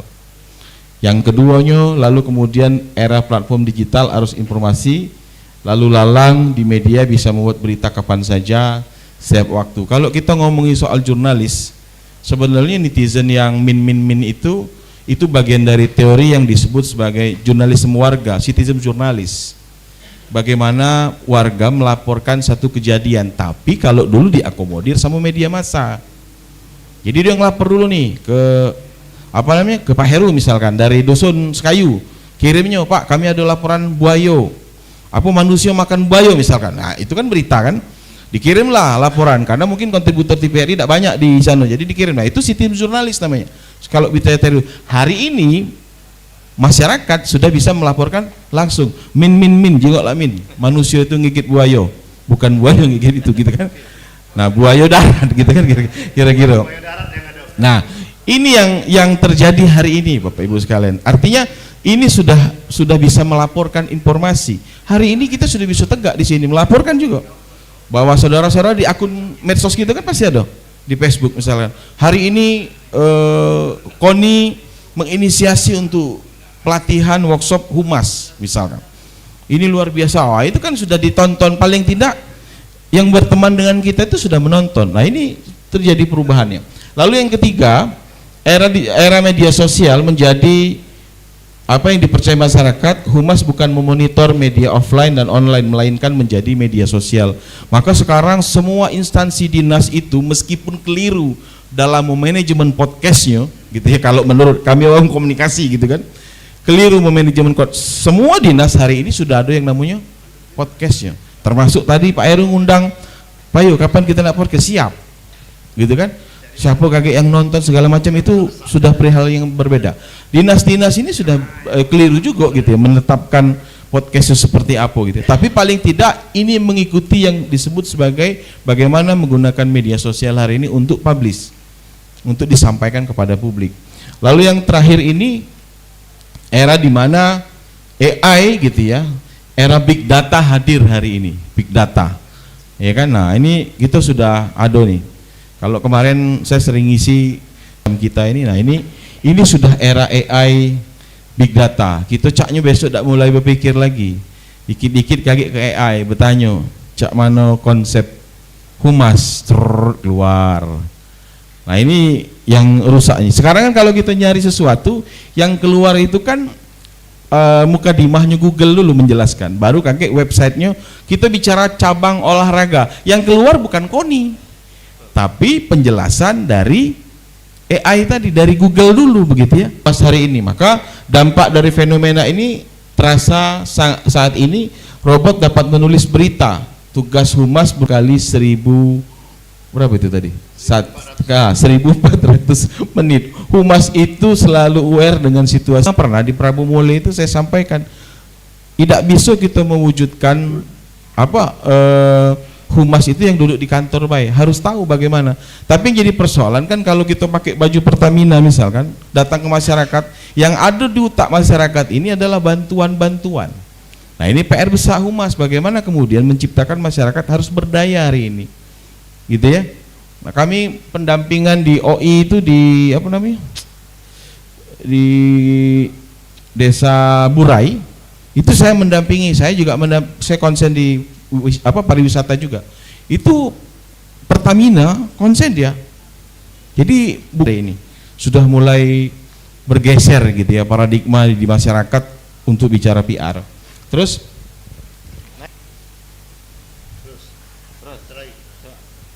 itu di ini. Nah, ini apa?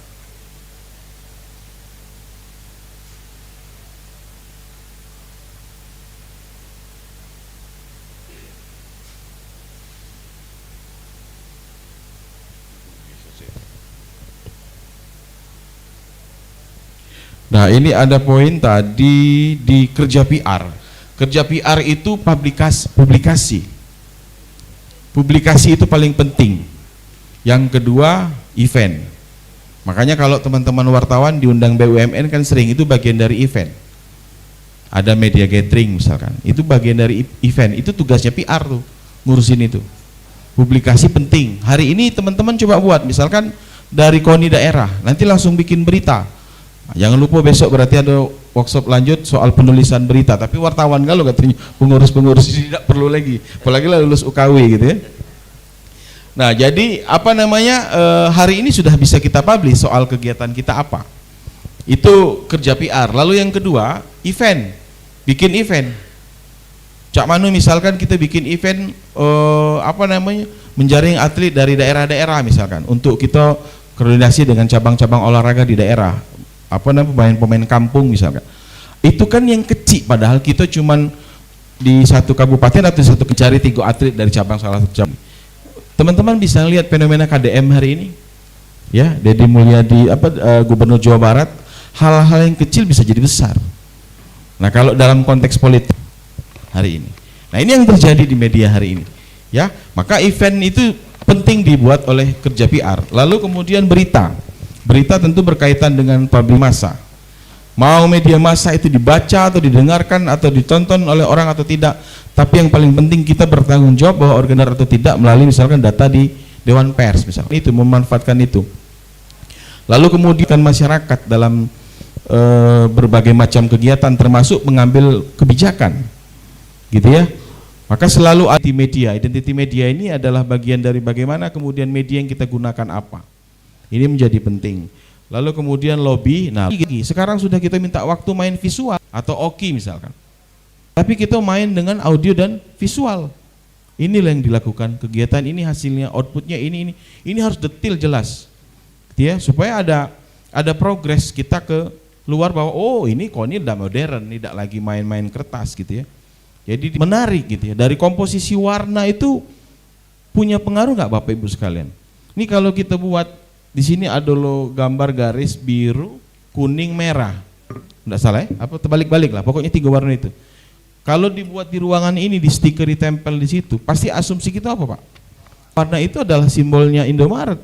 Nah, bagaimana kemudian simbol ini bermain kan? Warna. Komposisi warna itu juga memain. Artinya ini nggak usah terus. Nah, terus. Nah, pemahaman digital PR. Terus, oh ya, PR ada di mana-mana. Stakeholder PR utamanya wartawan era sekarang di mana wartawan sudah buat harus proses uji kompetensi wartawan, tapi uang lebih percaya dengan si min tadi gitu kan. Penulisan beritanya kita tidak tahu benar apa tidak, tapi uang lebih percaya. Mulai subscribernya banyak, yang nontonnya banyak gitu kan. Ada banyak sudah mulai kecewa. Nah sekarang PR itu sudah apa ya? Perlu cerdas menempatkan diri di mana saja. Gitu ya. Jadi kita sudah dikit-dikit kita bisa beritakan kalau jadi memang apa ya, momennya mungkin suuzon dulu dikit gitu. Nanti baru kita masuk karena itu kebenarannya seperti apa yang berkaitan berita untuk kita informasikan berkaitan dengan organisasi kita. Memantau isu, monitoring digital tools, lalu memilah di mana saja PR harus terlibat. Nah, PR harus diskusi, tapi memang susah kadang di organisasi ini. Kadang ada kawan kita ajak berpikir, sudahlah cek inilah baik. Nah ini yang susah nih kadang nih kan, kita berpikir dewek, ngomong dewek, uji wong kaki gilo. Ini yang susah nih, begawe dewek uji kan. Nah ini yang harus, tapi paling tidak hari ini teknologi sudah membuat kita melek. Artinya nilai apa, ramu narasi yang pas dikolaborasikan dengan visual dan sasaran pesan gitu ya. Kemudian macam ini sudah harus ada di PR ini. Jadi nanti di daerah Bapak Ibu sekalian kalau pulang bentuklah tim untuk siapa konten kreatornya. Nah kakek pelatihan keduanya kita tuntut humas ini untuk bikin bagaimana menciptakan kreativitas di dalam media digital misalkan. Nah ini yang harus kemudian kita teruskan lagi supaya apa? Supaya berkelanjutan. Aduh terus kalau tiap minggu paling tidak seminggu sekali KONI daerah itu mengupload, akhirnya dimatikan waktu di bulan puasa kalau tidak salah. Nah itu kan hari ini pengennya TV itu ya gratis, tidak ada lagi parabola di daerah. Ternyata memang banyak persoalan. Nah jangkauan global ini mudah betul gitu ya, bagaimana membuat pesan disebarluaskan dengan menggunakan internet hari ini. Tak kemungkin kita tak beli, istilahnya hari ini biarlah beli makan telok sebelah, yang penting paket internet ado. Nah, kira-kira kalau dulu kan kita nak telok nak utuh nian, ini hari berbagi dompet tipis, nah biarlah setengah beli telok, tipis, nah biarlah setengah beli telok, setengahnya duit untuk telok ini. Memastikan ketersediaan informasi di media digital, audiens itu dengan tampilan interaktif yang dikeluarkan dalam pemanfaatan digital public relation itu ya mudah dijangkau. Bapak Ibu tahu tak satu halaman Kompas itu berapa bayarnya kalau halaman depan itu? Maka uang advertising di Jakarta itu, jasa-jasa untuk pembuatan iklan itu luar biasa duitnya, kayunya. Itu iklan di Kompas itu bisa ratusan juta Bapak Ibu sekalian. Ya, iklan di TV swasta itu per detik bayarnya bisa 8 juta per detik. Bayangkan kalau itu 5 detik, 8 kali 5 45 juta sekali tayang. Jadi industri televisi itu memang berduit. Zaman itu yo karena iklan itu luar biasa bayarnya. Gitu ya. Nah, maka sekarang ada cyber ini memudahkan, biayanya sangat efisien sekali. Kalau lah diatur nih, kalau besok Koni Sumsel TV ini diatur besok bayar, nah ini gelagapan juga Koni ini kakek. Izinnya harus ada, kemudian bayar pajaknya gitu kan. Ini kan ada katik pembayaran apa-apa, maka orang banyak membuat, gitu ya.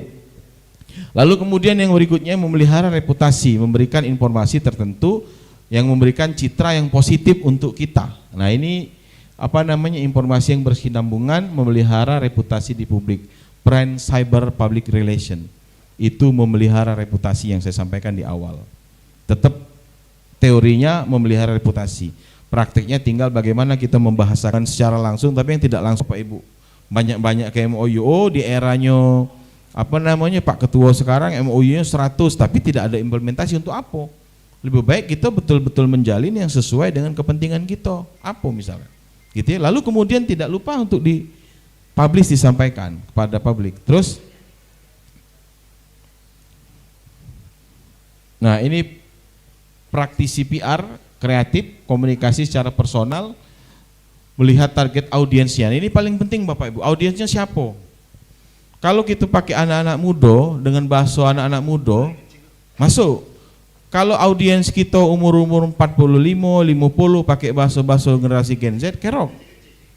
Tidak masuk. Maka audiens itu harus tahu dulu kita siapa. Nah ketika memang informasi ini disampaikan untuk orang banyak, ya berarti bahasanya yang bisa yang bisa diterima semua kalangan, gitu ya. Nah ini menjadi penting. Lalu kemudian kalau di Facebook kan terbatas, kan. Di YouTube ini yang bebas. Nah artinya kita untuk jangkauan yang banyak, misalkan menggunakan YouTube. Kalaupun kita tidak kasih visualnya, gambar bergerak misalkan, foto itu kan bisa diedit misalkan. Sekarang nih banyak aplikasi yang mudah. Kalau kami dulu belajar kuliah itu, untuk ngedit itu setengah mati gitu, aplikasinya yang dibeli, kemudian susah setengah mati. Kalau sekarang kan di handphone sudah jadi, gitu kan. Orang tidak melihat kualitas gambar juga kadang, oh ini bagus, oh ini keren, sudah, gitu ya. Sama macam di kafe hari ini kan, uang tidak nyengok lagi lemaknya makan seperti apa, tapi tampilannya. Ketika ini difoto menarik, diupload di IG, maka ini bisa jadi bagian punya nilai gitu ya. Oke, lalu kemudian hal sama ketika dihadapkan pada situasi krisis, manajemen reputasi dan membangun sebuah brand. Nah ini penting Bapak Ibu. Kita jingok di ini, ini kasus ijazah kalau kita ngomong. Yang boleh ngomong di UGM itu rektor sama juru bicara. Yang lain kan tidak banyak ngomong di publikasi. Ini yang benar pengaturan PR, peran fungsi PR itu orang PR satu yang ngomong. Kecelakaan pesawat punyanya Malaysia, ada tidak uang lain ngomong selain Menteri Urusan Perhubungannya kalau di kita? Kalau di kita ini ada kecelakaan segala ngomong. Kalau satu suara. Coba kalau dia beda-beda. Nah ini yang terjadi di publik. Maka manajemen krisis ini menjadi penting Bapak Ibu sekalian. Kita harus menentukan siapa yang akan berbicara misalkan. Ya mudah-mudahan Koni tidak kasih masalah ke depan gitu. Tapi ketika ada persoalan kita harus menunjuk siapa yang akan menyampaikan. KPK itu ada tidak uang lain menyampaikan? Tidak ganti. Juru bicaranya menidak ketuanya. Ada penangkapan yang lain kan? Karena mereka paham betul bagaimana manajemen krisis, bagaimana kemudian membuat reputasi citra yang baik. Kalau lain salah-salah ngomong, nah di kita ini mulai kecawarut, asal ngomong segala-gala nak ngomong. Lihatlah di negara-negara lain, sih kok cuman yang ngomong. Sehingga tidak menimbulkan asumsi-asumsi publik. Kalau publik nak menggoreng itu persoalan lain hal. Tapi ketika satu suara kita menyampaikan, ini yang terjadi. Oke. Terus, nah ini sudah masuk ke konten. Terus, nah ini konten-konten di situs web kegiatan pejabat, misalkan konten di Twitter, kemudian di YouTube. Nah ini kakek kan di-share mungkin ya, bisa Bapak Ibu baca untuk mempersingkat waktu. Nah ini TikTok, hari ini TikTok tuh kan dipakai. Pemerintah sudah pakai TikTok. Nah besok kita coba pakai TikTok. Cak mano program kerja, implementasi program kerja di KONI kita pakai TikTok misalkan. Nah ini bagian dari era untuk upload paling tidak kegiatan-kegiatan yang ada di daerah, gitu ya. Terus, nah ini contoh kemarin soal apa Pertamina oplosan itu susahnya setengah mati Bapak Ibu sekalian. Apalagi di era sekarang. Kalau di eranya hanya media massa mungkin bisa lah kita buat redaksional yang bagus begitu ya. Tapi ketika ini di era digital hari ini repot Bapak Ibu sekalian. Oplos ini apa namanya Pertamina oplosan ini sudah meledak luar biasa gitu ya. Nah yang paling penting dari persoalan ini ada 3 isu yang berpengaruh terhadap praktek kehumasan di era digital. Isu transparansi informasi ya. Mengingat era digital menghadirkan apa yang disebut sebagai ruang virtual, maka information space, artinya ruang informasi itu betul-betul harus dibuat secara transparan betul. Ya, ini kita ngelihat dari kasusnya Pertamina kemarin. Kemudian muncul budaya baru yang disebut participatory culture, gitu ya. Individu tidak hanya terikat dengan konsumen, tetapi sekaligus produsen produk media juga. Nah, ini artinya kita bisa bersuara lagi, masyarakat bersuara lagi, kemudian yang lain lagi, akhirnya berkembang menjadi rame. Maka ini harus dibuat betul susunan penyelesaian krisisnya seperti apa. Lalu yang berikutnya isu mengantarkan praktek kehumasan dengan landscape komunikasi baru paling tidak mencakup 2 prinsip, komunikasi satu arah ke multi arah. Jangan lupa ada proses humanisme yang dilakukan. Kepala-kepala daerah ini kan banyak menyentuh persoalan sisi kemanusiaannya. Kita tidak tahu kebijakan bupati seperti apa, wali kota seperti apa, tapi terenyuh karena ini penting untuk kita melihat sisi yang lain dari persoalan kita apa kalau kita mau menentukan krisis itu nanti. Itu. Terus rusak kendaraan kesayangan bensin oplosan ini dibuat banyak nih berkembang gitu ya. Di masyarakat Pertamina, Jamin, Pertamax bukan oplosan. Nah, ini apa namanya bagian-bagian dari yang mereka melakukan apa namanya edukasi ke masyarakat. Ini yang kemudian harus kita lakukan, bagaimana kemudian membangun image dari organisasi kita, instansi kita. Itu mahal tuh. Logo Pertamina itu kalau nggak salah berapa ya? 2 miliar apa ya? Kalau nggak salah jasa pembuatan logo itu, gitu ya. Artinya kreativitas itu mahal gitu ya, ide-ide itu gitu ya. Nah, membuat kata-kata seperti ini enggak iklan rokok Sampurna gitu ya, yang kita nggak ngerti dingin apa gitu, nanti ada rokok apa namanya gitu. Nah ini yang dilakukan Pertamina ini buat bahasa-bahasa seperti ini disusun betul. Bagaimana kemudian menyusun bahasa-bahasa yang orang bisa menerjemahkan dengan baik. Orang bisa terenyuh, orang bisa tersentuh dengan redaksional, judul-judul, contoh-contoh apa namanya publikasi-publikasi yang akan kita buat, gitu. Nah jadi konteksnya apa namanya transformasi PR di era digital ini memudahkan kita Bapak Ibu sekalian untuk kita mempublikasikan sesuatu. Tinggal pengelola itu dulu. Ketika kita sudah bicara bagaimana kita paham peran fungsi KONI, maka tinggal kita implementasikan program-programnya lalu kita publish. Kita publish supaya orang tahu dengan bahasa. Dan sekalian mohon maaf nanti kalau ada yang mau ditanyakan, kita sekedar sharing begitu ya, pengalaman saya lalu menciptakan topik. Wassalamualaikum warahmatullahi wabarakatuh. Waalaikumsalam warahmatullahi wabarakatuh. Luar biasa. Jadi ini Bapak Ibu sekalian, ada yang mau ditanyakan atau mau diulas kembali? Mungkin kita akan 2 sesi aja ya, 2 sesi. Siapa? Nah ya, silakan Ibu Vera. Kebetulan saya ini adalah bagian dari BIMPRES. Saya di sport tourism atau pariwisata. Yang pada awal tadi Pak, ini saja, tapi rutin diadakan.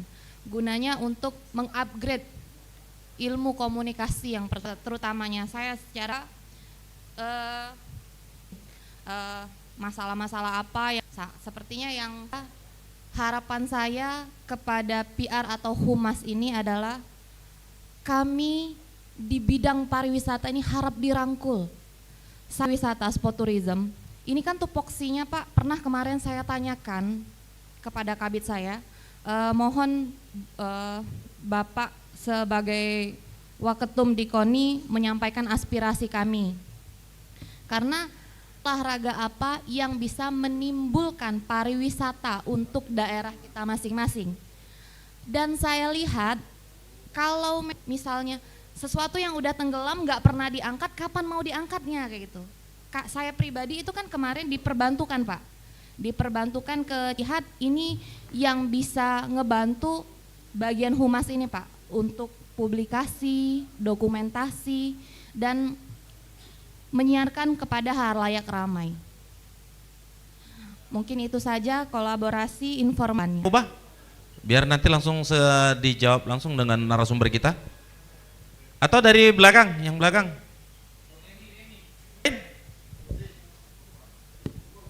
Baik, untuk sementara satu penanya dulu, nanti kita kasih kesempatan, mungkin belum ada yang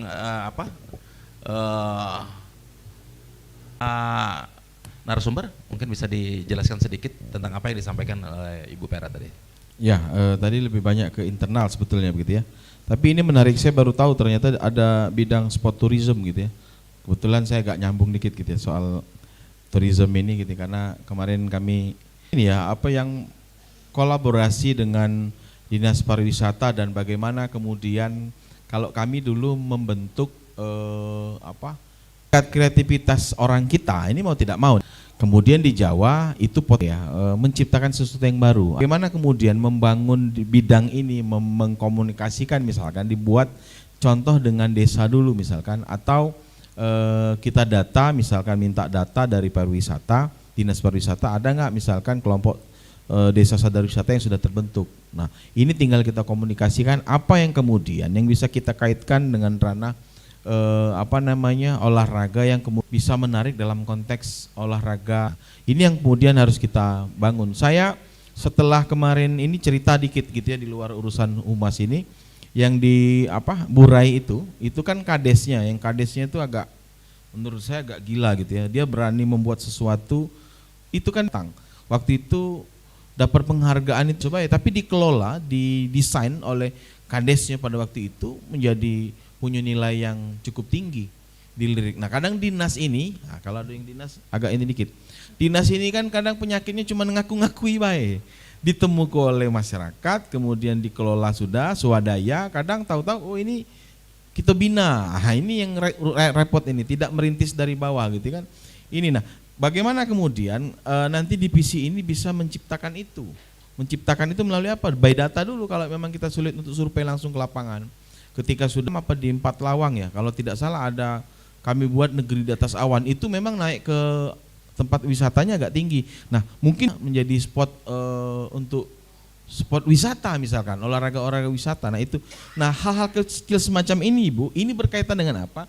Berkaitan dengan era dulu videonya dikit. Mereka kan sudah bisa ngambil gambar dikit-dikit uang di dusun tuh kan, gambar dikit-dikit, kaget kita ajak ke agak jauh dikit deh. Namanya kalau jauh tuh long shoot misalkan. Jauh dikit supaya kita terjenguk gunungnya seperti apa, keindahan alamnya seperti apa misalkan. Nah kakek tinggal kita. Nah kita yang mendesain di sini untuk mempublish itu dulu, buat rame dulu Bu. Buat rame dulu. Baru kakek berijo untuk cak mana manajemen internal di dalamnya. Tinggal kolaborasi dengan dinas pariwisata di daerah misalkan. Atau paling tidak dengan Kades. Kades hari inilah pening Bu. Dia tuh ngapo? Fisik ini kan lah sudah galau, jalan-jalan di dusun-dusun tuh lah bangun galau, lah semen galau. Fisik itu lah selesai hari ini, lah 3 tahun 4 tahun ini lah beres. Ya kan artinya sudah ada perubahan fisik itu. Lah 75% lah bagus lah di dusun-dusun di desa. Spot tourism ini menjadi penting untuk apa? Untuk PAD melalui BUMDesnya misalkan. Nah mereka lagi semangat itu. Nah kita yang adu bidang ini dan bertanggung jawab ini naik ke Bu. Tahu-tahu bingung kan? Saya baru tahu terus terang Bapak Ibu sekalian ada divisi spot tourism di sini, gitu ya. Oh menarik juga gitu kan? Ini jadi tantangan gitu. Nah ketika kita majukan itu, ketika kita publish melalui media sosial kita, atau kita minta komentar-komentar uang dulu misalkan, sudah pasti rame. Karena kalau sudah naik di medsos, apalagi main di TikTok itu, sudah pasti rame gitu. Nah ini salah satu bagaimana kemudian bisa menjalankan di ke depan lagi ngapo.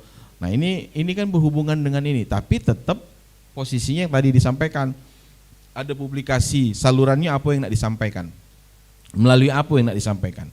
Kalau melalui media massa yang formal mungkin agak susah, mainnya di apa? Mainnya di media sosial tadi, itu yang harus dibangun di media sosial. Apa yang di TikTok ini kan usia, ya kalau si Gen Z dimainkan di TikTok, maka dia dulu kalau tidak salah apa Sungai Ijo itu, kayaknya masih belum begitu bagus begitu kan. Nah tinggal dikelola, artinya hal-hal yang semacam itu bisa naik loh. Melalui apa? Melalui medsos naik.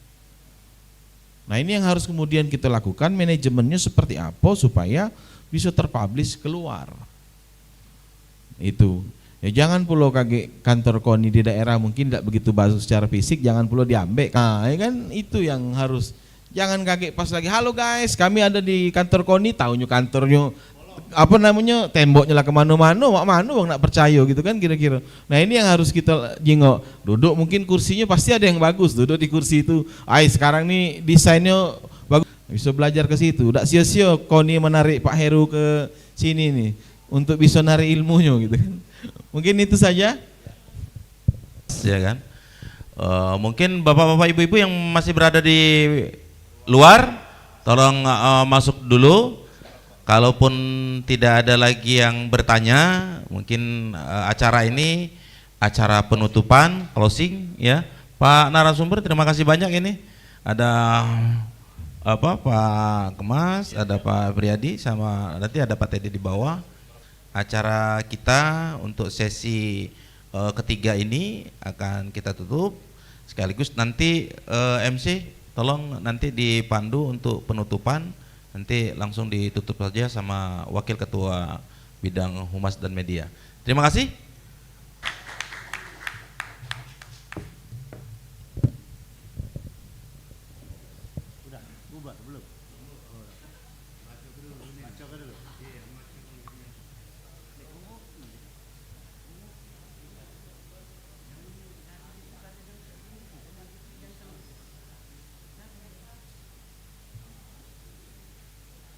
Dan Bapak Badrun ST